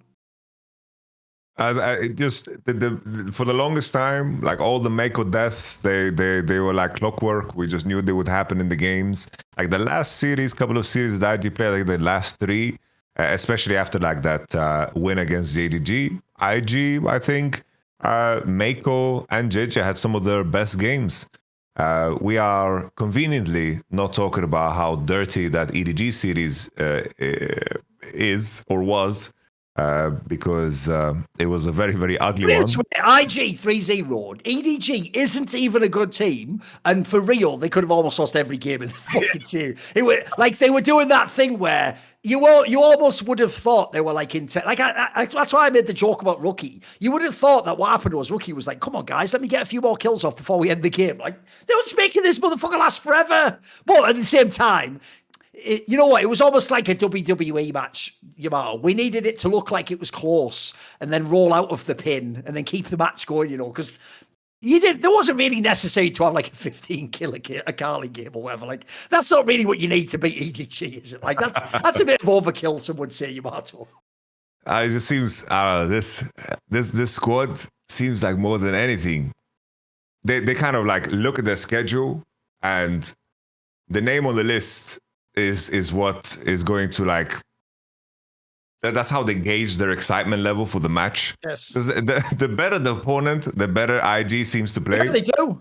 That's why I say they play to the level of their opponent. They really do. But if they play bad teams, they play sloppy. And they can play the best teams don't have a chance to win. The amount of times it's funny because in the winter split, everyone would have been right if they'd have said we were on some copium. This split, you can see why I don't ever give up, because they're always in the game. Even the absolute best squads, they're going to third games, they're winning their own game against them. There's enough to always make you believe they are like the Fnatic of their region in that sense. You never fully give up because it's like, why would you? They can win. For the longest time, they were the only team that had a win against top esports. Like that was the pin on their striped jacket that they just carried. But then they also lost against NIP in that same vein when NIP had like the biggest internal issues of all time. So IG, they are the dark horse of this one. If I have to pick like the 2 teams, like the most likely winner for me still is top esports. Through and through. Like a most likely winner if I had to pick one gun to my head. And then second one, I'm still putting Billy somehow over anyone's legend. Because it's just that trial of fire through these best of 5s and playoffs. The experience like historically has mattered so much. And I think until you win, until you do, I'm always going to kind of just discredit your regular split just a little bit, because we've been charmed by the LNG regular splits for so long that I cannot fall for it. I have to see it happen with my own eyes. No, this is what's brutal if you're anyone's legend. It's like I say, I actually think you have the most coherent style of any team in the LPL. You also, by the way, now that Shanks has had this great split, you also have some really good fucking players. Like, guess what? Your jungle mid is as good as any in the fucking league. The problem is, first of all the other names aren't the same quality. The difference is you need them to have more of a measured game. Except your bot lane's not as good, for example. And the difference is, if you look at the other names out there, right? I would say this. I think the floor of anyone's legend is incredible. I think that's why I think Tabe's killed it. Like, I think the worst this team could do is come top 4. I don't think there's a universe where they can get beaten more than that. But the difference is, when I'm trying to play out potential matchups and shadow box them, I know what you mean. And the reason why I go with TES first and foremost is, I don't think, if anyone's legend has the best floor, TES has the best ceiling, bro. When they hit that ceiling, not only is it a mega entertaining, but no one can go there with them. That's why actually this bracket's awesome, because BLG is the one I want to see have a chance to do it. Let me see the BLG hands unleashed. And then, so first of all, TES, I think if they play to their level, win. BLG, it's more like, it's not even that from what I've seen they should win. It's more just like when you have players of the level, super generational talents like they have. I always say this in Counter-Strike. Like, when you're actually playing against a favorite who's playing badly, my rule goes like this. You have to win the game before they wake up and start to normalize. Like, if you let the game go on too long and they have like Ziwu and got it, eventually that guy's going to start killing people in the game, mate. Like, he might not be doing well now. Okay, cool. You got to end the series. Like, it's the same thing. BLG could play messy as fuck, but if they get to like the lower bracket final and it's game 5, the people on the other side of the server are going to look at those names and see fucking Bin and Knight, and they're going to see Elk get a Kai'Sa lock in. And that's where you just think, like, well, the rest of the season doesn't matter. It doesn't matter what was happening in week 3. It doesn't matter when we lost to this team in week 4. It doesn't matter how those players can win you that one game. They can just force it to happen. So if you're the anyone's legends of the world, you have to navigate through all this. You have to get past the one time when Knight wakes up and has the 12 kill Ari game or something. So, and then lastly, this is the biggest bomber if you're anyone's legend. It's not just the TESs and the BLGs of the world. There's a world where JDG also has these massive players. Maybe they just fuck around in a series and get you, and it's another 3-2 banger, back and forth. All it takes is like a dragon fight that they win. Like,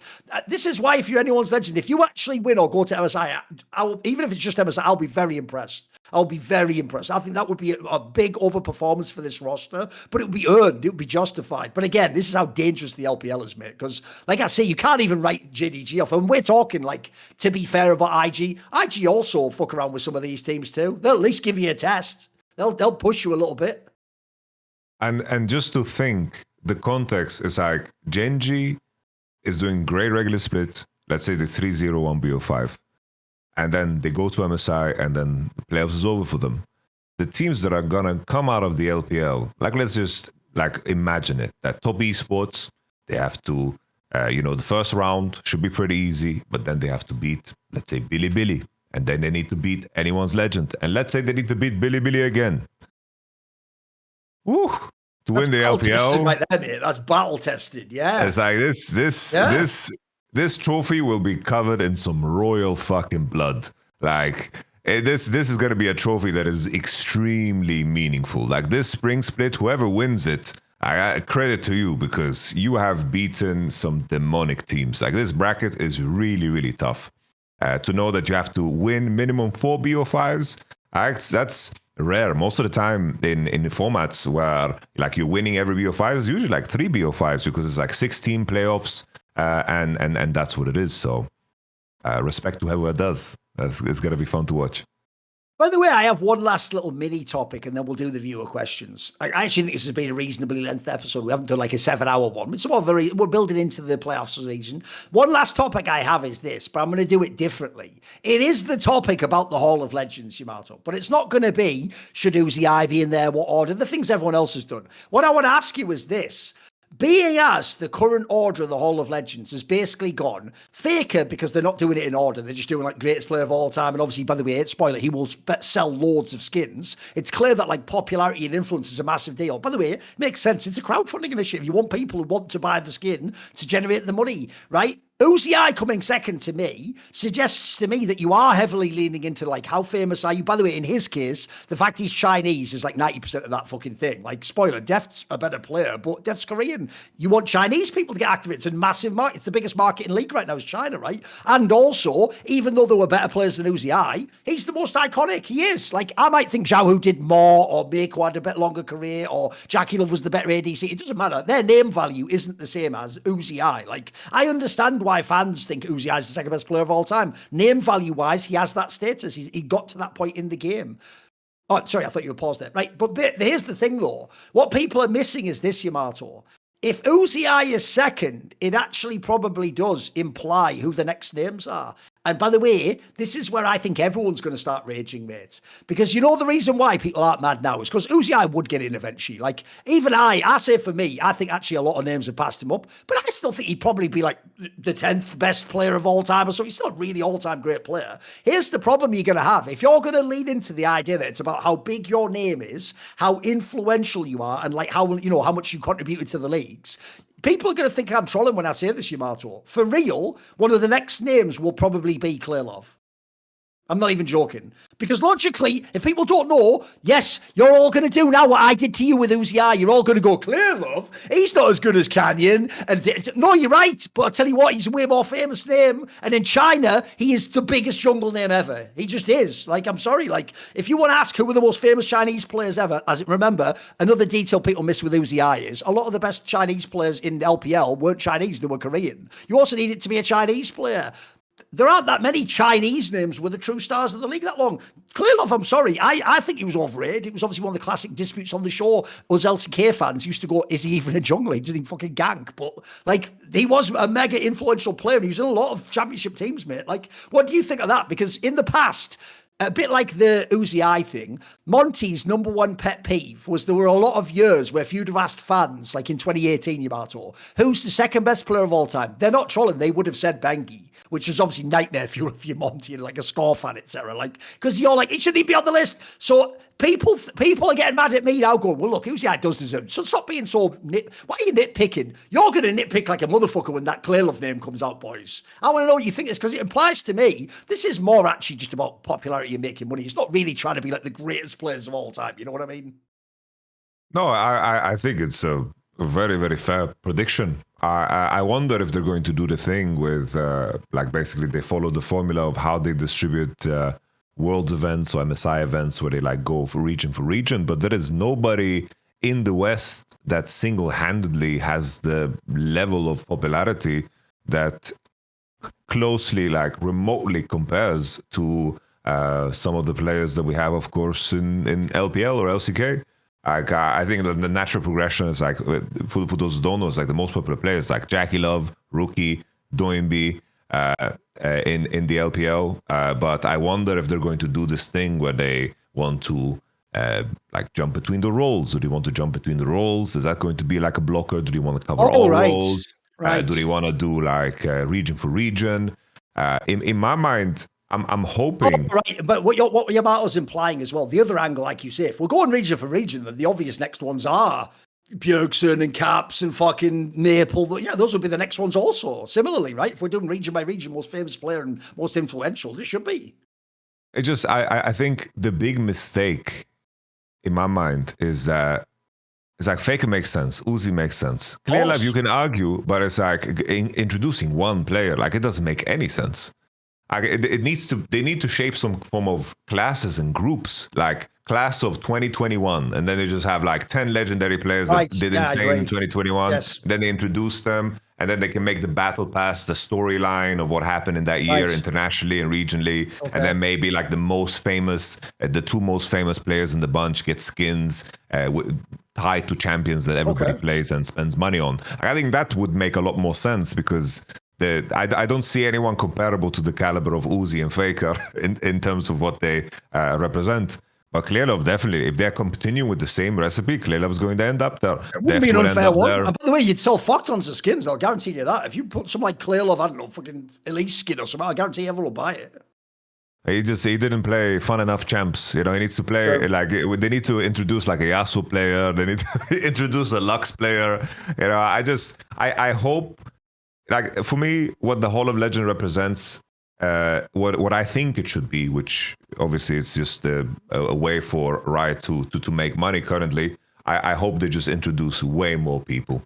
Like, I hope that they take. It can't be one a year, because the problem then is it'll take 7 years to get 7 more names. There's too many players. Because what I really get scared about is this, Yamato. It's not even the idea Klilov can't be in. If we're going to make it eventually have like 100 people in, yeah, Klilov can go in. He had a very long career. My problem is this. I actually really worry that even some very iconic players are just going to get forgotten. Like, I'll give you an obvious one. Here's what's weird, Yamato. I have ones that I would do that would be cynical, but it's just because they're also truly legendary players. Like, if you want to combine the following, Yamato, it has to be a famous name, very influential, fun skin, because like you say, you don't want it to be like a fucking Delulu skin. You want it to be like a champion people want to play that's associated with that player. An obvious name I would put, but I don't think sadly this name will get put. I think it'll get forgotten. Is Mad Life. Let me get that Mad Life Blitzcrank skin. Mate, I don't know about you. Anyone from season 2, I'd buy that in an instant, mate. I'm not even a guy who buys skins. I would get a Mad Life Blitzcrank skin insta. Give me like one with like all fucking Azubu Frost on it or some shit. Like, who wouldn't buy that? That guy was the god. If people forget, he wasn't just like the best support, he was like the best player in league. The joke is, at the time when supports did nothing, you used to just watch this guy on his team. He was better than the mid laner and the fucking AD carry. He was nuts, wasn't he? But again, if you're going in order, I don't know that he'll ever get in on that list. Surely they're going to go, like we say, Maple, Double Lift, Bjergsen, Caps, Expecke, and then they're going to keep going back to, then it'll be Chovy, and eventually Knight. And surely, eventually, first of all, that'd take 20-odd years based on the current pacing, like you're saying. And then secondly, at the end of it all, the more time passes, the more people are going to forget the Mad Lives of the world. At this point in time, another crazy one is, it feels like even people like Mata have been forgotten, mate. And there was a time period where Mata was a lock in everyone's top 5 of all time. Like, not even just for his role, like for every position. He was the god. No one could fuck with Mata back in the day. No, I just hope they move away from this format. And like, let's say they have 1 year, this old school legends. You have Insect, Mad Life. You bring everybody in. You bring in Shushe, Peke. You know, like this. I hope that they expand it because there's definitely ways to make money and just make the skins represent something more than just the player. Just make it attractive to just play, and people are going to. You're going to combine and basically find a synergy between esports history and also, something actually useful as a Hall of Legends. Because definitely, it's like I can think of minimum 100 players that belong that are absolutely legendary. It's like we just in esports, our careers tend to be very, very short. So if you have great impact in 1 year, that is still insanely meaningful. Exactly. So maybe Camilo next year. As cut it to break. We got viewer questions coming up. I'll see you guys in 5. Let's do it. We'll do it. Fuck it. Let's go. Right, we're back for the last section, which is viewer questions. You ask viewer questions by being a subscriber to the Last Free Nation Discord. Once you have subscribed there are a set of channels which include SI questions, but there's also the hot takes for the hot take point made in CS, League of Legends. You can also ask questions for things like the 4 Horsemen. So we will now source some of those questions. As always, if you don't want me to read your alias out while I read the question, just say within the question, please don't read my name out, and then I won't. But aside from that, I will be taking people's names and roasting them. So let's do it.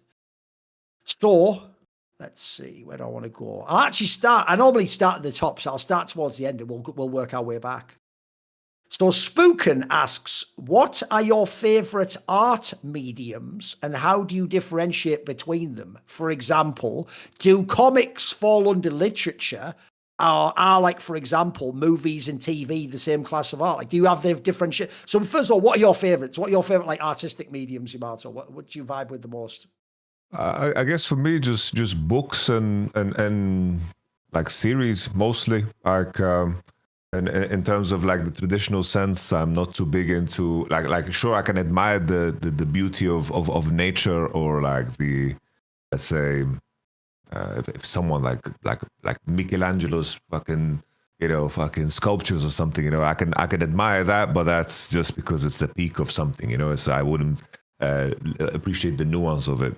Like I realize that growing older over time, I keep going back to the same thing, because for me exploring new art is interesting, but when you have so limited time, I feel almost as if I am worried about wasting it by watching things that I wouldn't like. So I always go back to comfort. It's like, I don't know how many times I keep rewatching the same movies, rewatching the same series, and coming back to the same books. I don't know if it's something that's with age. Oh, right. As in you're the guy who like rewatches The Wire instead of like gambling on a series that might not be good. Because you know you like get a baseline level of like, wow, I'm going to enjoy that thing I've already seen before. Yes. And on top of that, I feel like there is with shows that have like that level of depth, it's like I feel like you always see new things every time you watch them, because it's very hard to take in everything at the same time. And I like knowing everything. I like knowing what's coming. There's a comfort in that. I will just say, I do think what a lot of the classical categorizations would be, of which are more important, I agree with. Like, for example, I do think film in general is much superior to television. Certainly they try with the prestige TV to come close, but I even think they're not really even doing the same thing there. Like, you'll notice in prestige television, because it's long form, which film isn't, you're also trying to do a very different thing. Like, I think a lot of people make the mistake of thinking prestige TV is just like each episode's a film. No, if you were doing a film, you'd make it a lot like there'd be like more condensed plot. You'd make it quite simplistic, the plot, 'cause it'd be about a main overarching thing. You'd have a much more limited cast, for example. So I do think in general film is the best out of the visual mediums for me, and it's like way up here, because I do think the difference is the best film ever no TV comes close to. It can just like that 2-hour experience is so powerful. I don't think even The Wire and all my favorites don't really come close. With that said, I do think there's a difference between prestige TV and just slop, just watching some random comedy show or some just any old shit that you'll forget about. So I do think the absolute best TV comes close, it's just not quite there. And then similarly, I think you have a very similar distinction in literature, which is I do think the best books, they're in another world. Like they literally are. That's why people say they are life changing. Like if you read, like if you at the right time in your life, you read the right like Dostoevsky novel or something, it could actually change your whole worldview on everything. Love, justice, humanity, spiritual. I think it says something about the medium that these things are so powerful. Like if I even think of my favorite TV show, it can't match when I've watched like the best film ever, like in the perfect setting, and like that. One of them I'll remember forever. The other one I vaguely remember. Oh, I remember that was a pretty good show. Like had some good episodes. Season 2 fell off a bit. Like it's not the same. So similarly, I do think that a book in general is much above the level of a comic book, but a bit like with TV, the prestige, you do have some incredible comic books that like almost get there, but I don't think they ever quite get to the top. So I would say in general, if I had to rank my favorites, I think the most important ones to me would actually be music. Because actually with music, I'm also someone where I don't follow charts. So I'm never actually getting a lot of sort of manufactured commercial music. I actually happen to follow the type of artists where I have a lot of obscure electronic ones I told you I'm into. The cool thing about that is they have almost no cynical person fucking up the art product. Like, you know, when you hear about movies, you hear about the producer got involved and then the fucking studio was like, we got to cast this person because he's hot at the moment. The guy making music that I listen to doesn't have any of that. He really is just getting to express whatever he wants. So I would say music number one, films right up there with V for me. And then for the other ones, I do like TV and I do like comic books, but I only like the absolute creme de la creme. I don't want just a random, because I'm like you, I actually agree with you. I think it's actually a function of age, Yamato, is I think there's two components. One, when you get a bit older, you just realize like something like an 18-year-old can't, which is, it sounds like a long time to live 70 years, but that's not when you actually, if you ever sit down and figure out how many films you're going to watch in your life and how much time you have to do all these things, you'll quickly realize, wait a minute, you know all those movies on the top 250 of IMDb that you were going to get to one day? You'll never get to them if you don't start now. Like, and then secondly, another function of getting older is when you actually work for a living and you have a certain amount of your time each day that has to be devoted not to fun things like read a comic, watch a movie, it also makes you, I think if you're smart, prioritize that time. You don't then, like, here's the thing. If you're really tired and you've had a really long day and your brain's fried, I get why then you'd put some slop on and go, turn my brain off, just essentially just watch something to just chill out and not have to worry about who this character is, or did I watch the last episode, or do I remember them? Yeah, that's one thing. But if you're actually like, you've got 3 hours free and you want to like enjoy your time off, I don't know about you. I actually schedule in intentionally to like watch a movie that's like come out the last few years. Otherwise, I'll never get to it. You know what I mean? Like it'll just keep getting put on the back burner, and eventually it'll be like, "Fuck, I just really want to watch that." But it's been like 6 months I haven't watched it yet. So I actually intentionally try to like make my quality time, no matter what. I try to like make myself block out that 2 hours to watch that fucking super sick movie on my little home cinema system. Same thing with reading, by the way. If you don't get round to reading, for real, just schedule it into your time. Get like the weekend where you got like 3 hours free, and instead of just going, I'll do whatever, put in your calendar, like, right, an hour of reading. I'm going to get like exactly the comic book or the book I want to read, and I'm going to sit down with no distractions. I'm just going to get into it. Because, yeah, I do think, like, to speak to the premise of the question, I do think all art mediums aren't uniform. I think certain ones hit some others differently and in a more significant manner. So, yeah, I think I've explained it pretty well there. It's all good. Right. What about this? Here's a fun question. Josh Girling PT says, for each of you, what would your top 3 favorite comedy movies be? Ooh. Damn. So I need 3 as well. 3. Bro, the tough part for me is when it comes to comedy, like I watch a lot of comedy series, but comedy movies, it's tough. Because series are very easy for me. It's like I have The Office, I have Parks and Recreation, I have the UK Office, I have like the IT Crowd. I got even Peep Show. I like UK comedy, you know. UK comedy, like it's really, really, you know, it's perfect for me. By the way, I have actually on this show, believe it or not, in the past tried to actually sell Peep Show to people. But the issue is the really clever aspect, which is basically the way it's filmed, like from inside the POV of the person. So you get to hear their thoughts. Unfortunately, I feel like if you explain that, it doesn't quite hit in the same way as if you actually experience it. Because essentially, it's a really unique comedy series, right? Yeah. It's perfect. It's like, for me, it's the UK version of almost like It's Always Sunny in Philadelphia in a weird way. I see what you mean. It's like you just follow like horrible people doing like really whack shit. Yeah. it's I like POV. For me, it's like, speaking of art, I do think like comedy has a better way of taking shape through like the format of just having one episode, because you can just run with a premise. And you don't need to hold on to that premise. It doesn't need to lead to anything. It doesn't have to mean anything. And it can just be contextualized to that 20 minutes and you can just move on. It's like Seinfeld the same way. So when I think of movies, there's like nothing really that stands out to me besides... it's weird because I feel like the best movies to me have forms of comedy also show in the dialogue and in the way the characters are. Because... for me, like if I think of the movies that have made me laugh the most, I can think about like so for example, Snatch. That's not a comedy, but I'm fucking laughing a lot watching this movie because of the dialogue. Or like Bullet Train, it's like some of the shit the characters say. You know, just the charisma of the delivery of everything and how the writing is. But when I think of like comedy specifically, I guess.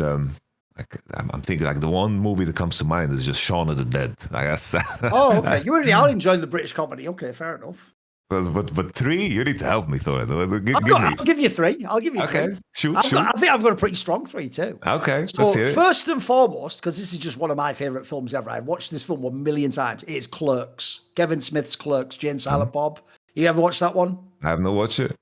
Put that on your list. You will love it, mate. It's a very cheaply made film. It's just all about like dialogue and comedy. It's black and white even. It's from like the 90s. Okay. It's the first film that had Jay and Silent Bob in it. It's a banger. You'll definitely appreciate Clerks. It's called. It's just about a guy who just works like as a clerk at the till in like a 7-Eleven basically. It's badass. It's one of those ones where he captures a bit like The Office. He captures like a lot of small things about what it's like to work a retail job and how like you fuck around and waste your time and the silly conversations you have with your friends. But it's also just really well scripted. Like it's really funny. He's got loads of great references in there. Another one. I'm sure people have seen this film.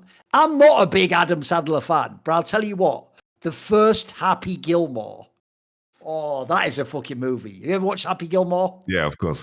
That I'm not, like I said, I'm not generally an Adam Sandler fan, but I think that one is sick. I think that one is a really funny film. Like, mate, that Shooter McGavin character, I fucking love that guy so much. He just kills it. What a sick fucking character that. Like, Shooter.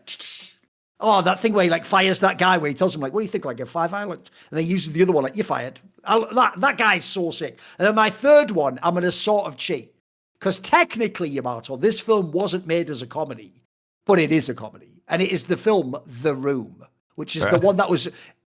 I could cry myself to sleep watching that film, mate. It is so unintentionally funny because it is the ultimate it's so bad it's good film. Like, I have watched that high, sober, on planes, at people's houses. It is one of the ultimate movies to watch. It's got so many insane quotables. You know, like, "Hey, doggy," like, "I will not."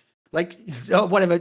It's so fucking good, mate. It's so good. I can remember almost every line of dialogue in that one. I even love the way everyone forgets this. It's just got so many awkward shit sex scenes in it as well, where it's like full like shit softcore, you know, like all that 80s shit. Like, it's so bad. It is so good. Honestly, if you're someone listening and you haven't watched any of these three films, load them up, mate, because you are in for a night. Do you have anything you want to contribute? Do you have any more you want to throw in? No, man. It's like I like Will Ferrell. You know, here's some good movies. You know, no, but I feel like comedy takes place in great movies. I feel like the format series is just better for comedy in general. I agree. I put it this way: the difference is, if you'd have said series, I mean, yeah, I'm going straight out the gate, like Seinfeld, It's Always Sunny in Philadelphia. I'd probably pick a UK one as well. There's a bunch. I do think the UK Office is unbelievably good. It's so few episodes, but it's just so almost every minute of it's just iconic, innit? You can just remember it all. Yeah, I'm with you. Right. Let's see. Who? Ooh, this is an interesting question. Big Boy says, who was the best performing player on the losing team in a Worlds final? Ooh. Holy. Like, the first one is the most recent one because it just happened to be a 5-game series, right? I think Bin, for pretty me, strong shout in it. Yeah, he's pretty good. Bin was, even in that final game, what he did on Jackson, that fight in the river, was just, nice. He took both of the pills in the Matrix, and that's what he did. It was insanity. Like, he just jumped out of Poppy E, and then he just like flashed to Poppy R and just dodged Gragas. That was just incredible. That was the first one, but that's the easy one. Let's just dig a little bit deeper. I'm definitely open up your. The reason why that one's easy, I agree, Yamato, is I actually think even as a losing player, he played better than most people who've won Worlds. Like, I agree, the Bin one I think's the easy one, but I agree, go beyond Bin and it gets a bit harder, right? So who are we going with if we go beyond Bin? Who's in the category for this one? Only we need to think back.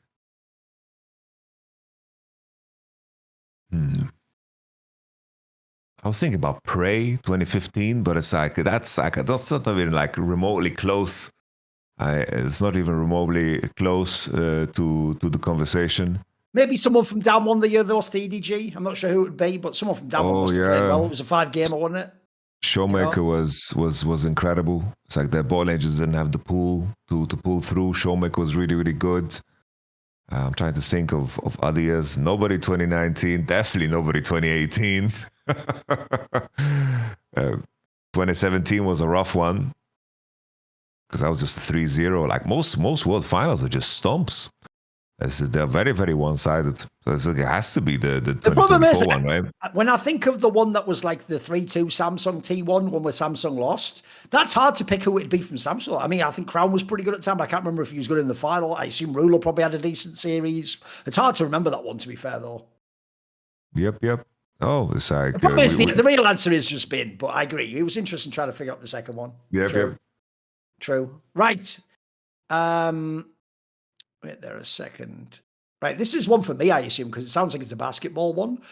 Nadnerb says, what? Oh, no, it's League of Legends. Oh, cool. Right, we'll do this then. It says, what League of Legends finals MVP or season MVP do you think was the most blatantly wrong? Is the one that stands out to you of like, what? Is that like, which is like a big, like either season MVP or finals MVP? Is there a big one you think was kind of whack? I'll just say this, like, because I think it sounds like a cheat, but this is how they used to do the MVP. I did think it was whack where they had all those years where in LCK, MVP was just who had the most player of the game awards. Because if you remember, even though he is an all-time great player, I think BDD got too many of those. Because I always used to tell people, it's almost like his game was designed to win that award. Because he always played with really strong junglers, and he would just play Azir 24/7. And so if you win, you're going to do all the damage and do all the big plays on the Azir. So you're just going to always be the player of the game. It's never going to be the Lee Sin because he's just setting you up to be the carry, you know. So I always felt like some of those were back. Like, put it this way, if I went back, I'm almost certain there must be splits there where the real MVP was like, you know, Chovy or fucking someone else. Couldn't even have been Showmaker. People like that back then, I feel like maybe would have won one. I do, like with this one, my memory fails me. Like I'm trying to think. With 2023, what did Faker get the finals MVP 2023? In the spring, what do you mean? Like I mean in basically in the World Finals. Because I remember thinking, yes, who was the MVP? I'll look it up. I'll look up who was the MVP for 2023. You might be right. See, I don't have a good way of like looking it up. Oh, they say apparently it was Zeus, I believe. They say Zeus. Okay, that's fair. That's fair. That's a fair one. That's passable. That's passable. That's a good one. Might be controversial, but the only thing that comes to my mind, because I don't have like. For me, I don't got that history programmed into my brain the same way you do, Thorin. But I did think, I really didn't like that in the end, this maybe you even disagree with this, but I think that the true MVP of the DRX finals, in my mind, was Zeka. I think he had such a high standard for himself that he just played the same way he did the entire tournament, which was absolutely incredible. Yeah. And also real time adjusted his pool to attack Faker as hard as he could in draft in the final game to lock in Azir, because everyone just looks back at that and say, haha, he's just a melee player. He was lucky that the Kali Salas. And that narrative always pissed me off, because I think Zeka, for me, was the MVP of that finals. I think it was just that juxtaposition of like, oh, Aatrox, he's doing it against Zeus, and this was supposed to be like the big underperforming matchup. I think it was just like the context of who Kingen was leading into that finals, and nobody thought that he would bring anything. And T1's draft strategy just gave him, you know, probably the strongest champion on the patch. But I think Zeka was the most impactful player in that finals. No, by the way, I know what you mean. Like, I think the real problem with that one is because it went 5 games, people are just remembering game 5. And in game 5, yes, Kingen smurfed and he made Zeus look really stupid. And unfortunately, at the time, because in the rest of the tournament, as you're describing, Zeka had been super sick, it wasn't as crazy that he actually went head-to-head with Faker. Whereas actually, the idea Kingen would ever, gap Zeus was unthinkable. So unfortunately, I do think it's almost like narrative that made him win. And with you, like, by the way, that's why in general, I think they should have both. Because I do think Zeka, if there was like a total playoffs MVP, he should have it. He deserved it for that one, mate. Like, I might think it was a fluke because it was, but I tell you what, it was a hell of a fluke. Like, he had fucking unbelievable, like, 2 weeks of play, like you're saying. Like, he was smurfing on everyone. And you're also right, by the way. I looked this up when I did that Substack article months ago about, like, his game 5s. Mate, the most underrated thing about this guy was, it wasn't only ever just the Akali and the fucking whatever. Like, and they're like Silas or whatever, he would every single series pull out like one, not great, but all right Azir game. He'd just get you through an Azir game that was okay, which obviously everyone went in their brain, he can't even play mages. He would be okay though, and then he'd get to the game where he could play the Akali and then win it and look fucking sick. So, no, I'm with you. I think that's a fair one.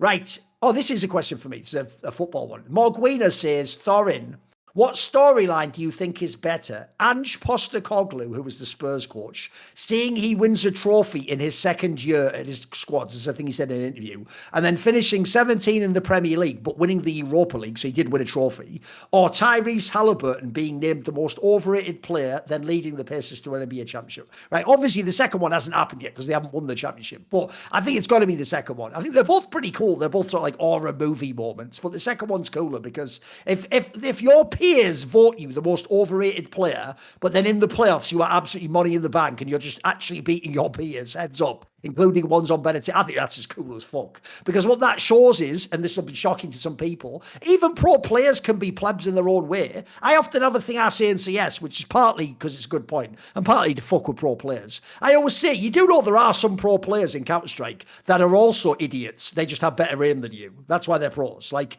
not every role is a super cerebral role about thinking. Some of them are just really good at shooting you with a crosshair. And so as a result, you will get players who have really crazy takes on how the other... I've told told this story in the past. The great player who won the most majors in CSGO, assuming we mean like the star player, was Device from Astralis.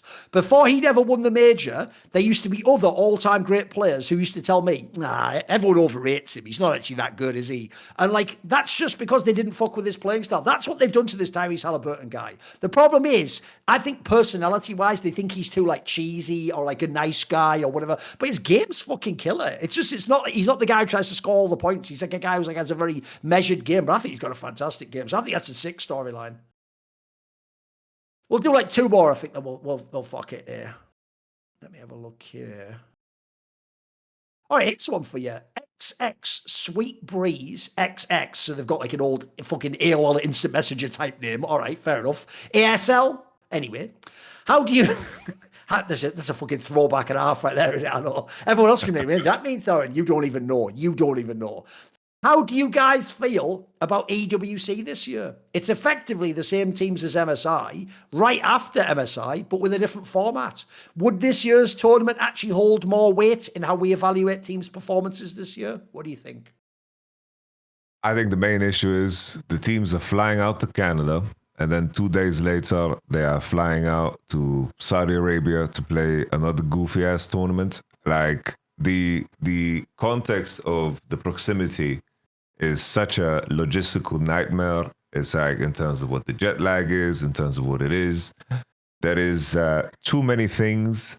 Like the result of EWC will almost guaranteed be different from MSI. And what will that tell us when that's gonna like when that happens? What does it tell us? That EWC is just like a for fun tournament.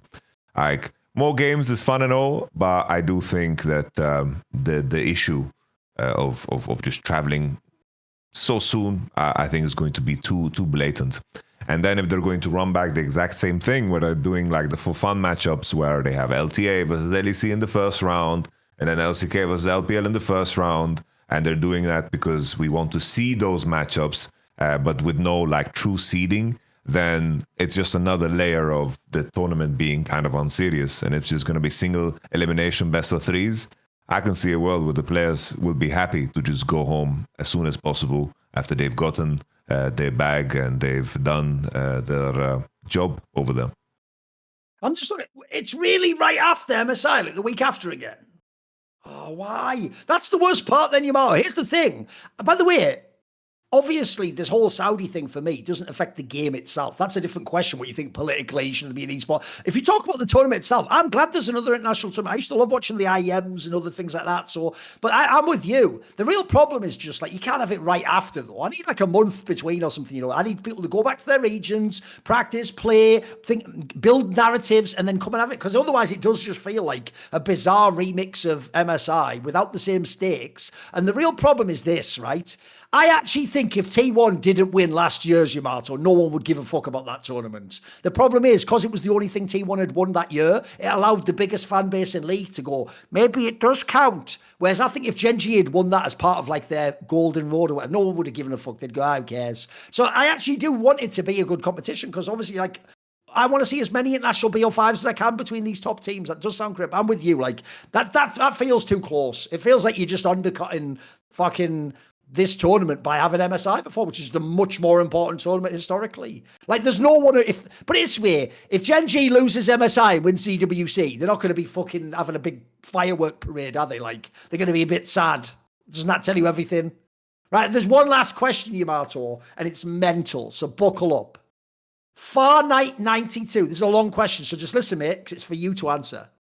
The year is 2037. LFN reigns supreme over sports, entertainment, and media. The future looks bright until tensions explode. Monty wants to take the company corporate to appease their new investors, Comcast. Thorin, he wants to return to the no-holds-barred talk show format that made them infamous. A civil war begins. It's like that Avengers movie, innit? That Civil War one. Get ready, Captain America, get ready. Degon and Wolf quickly align with Monty for their enthusiasm for Korean fellatio. I will dominate, and Kassad join Thorin. Years of pent-up rage finally finding purpose. Maui Snake sides with Monty, addicted to fame, parties, and his sex symbol status. Surprisingly, Doa sides with Thorin. Some say it's blackmail, others a long overdue rebellion. Richard and Yamada float between camps, happy to just chill with their mates. Peter Dunn quits esports, this time for real. One man remains, the one force that could tip the balance. Isolated in a Tibetan monastery, Yamato Cannon emerges from a 48-hour meditation, enlightened, transcendent. He holds the power to choose the one true path to victory, just like he once did as a coach. But who will he choose? I let it ride a little bit, but this is a fucking easy answer for me. I'm telling you, I'm joining Team Thorin. There you go, easy, Come on now. easy. Yeah, no. The build up, though. Yeah, we've got Dora on our side. We've got I Will Dominate, because that's a fucking party on my side. I mean, just Monty and a bunch of fucking nerds talking about Korea. Oh, you lost me at Comcast. I know. By the way, though, fair play for the question. That was pretty fire. That's pretty good. Like, that was pretty good. That was legit. Anyway, if you want to ask a question for next week, subscribe to Last Free Nation Discord, and we will be back at some point. It will be different, by the way.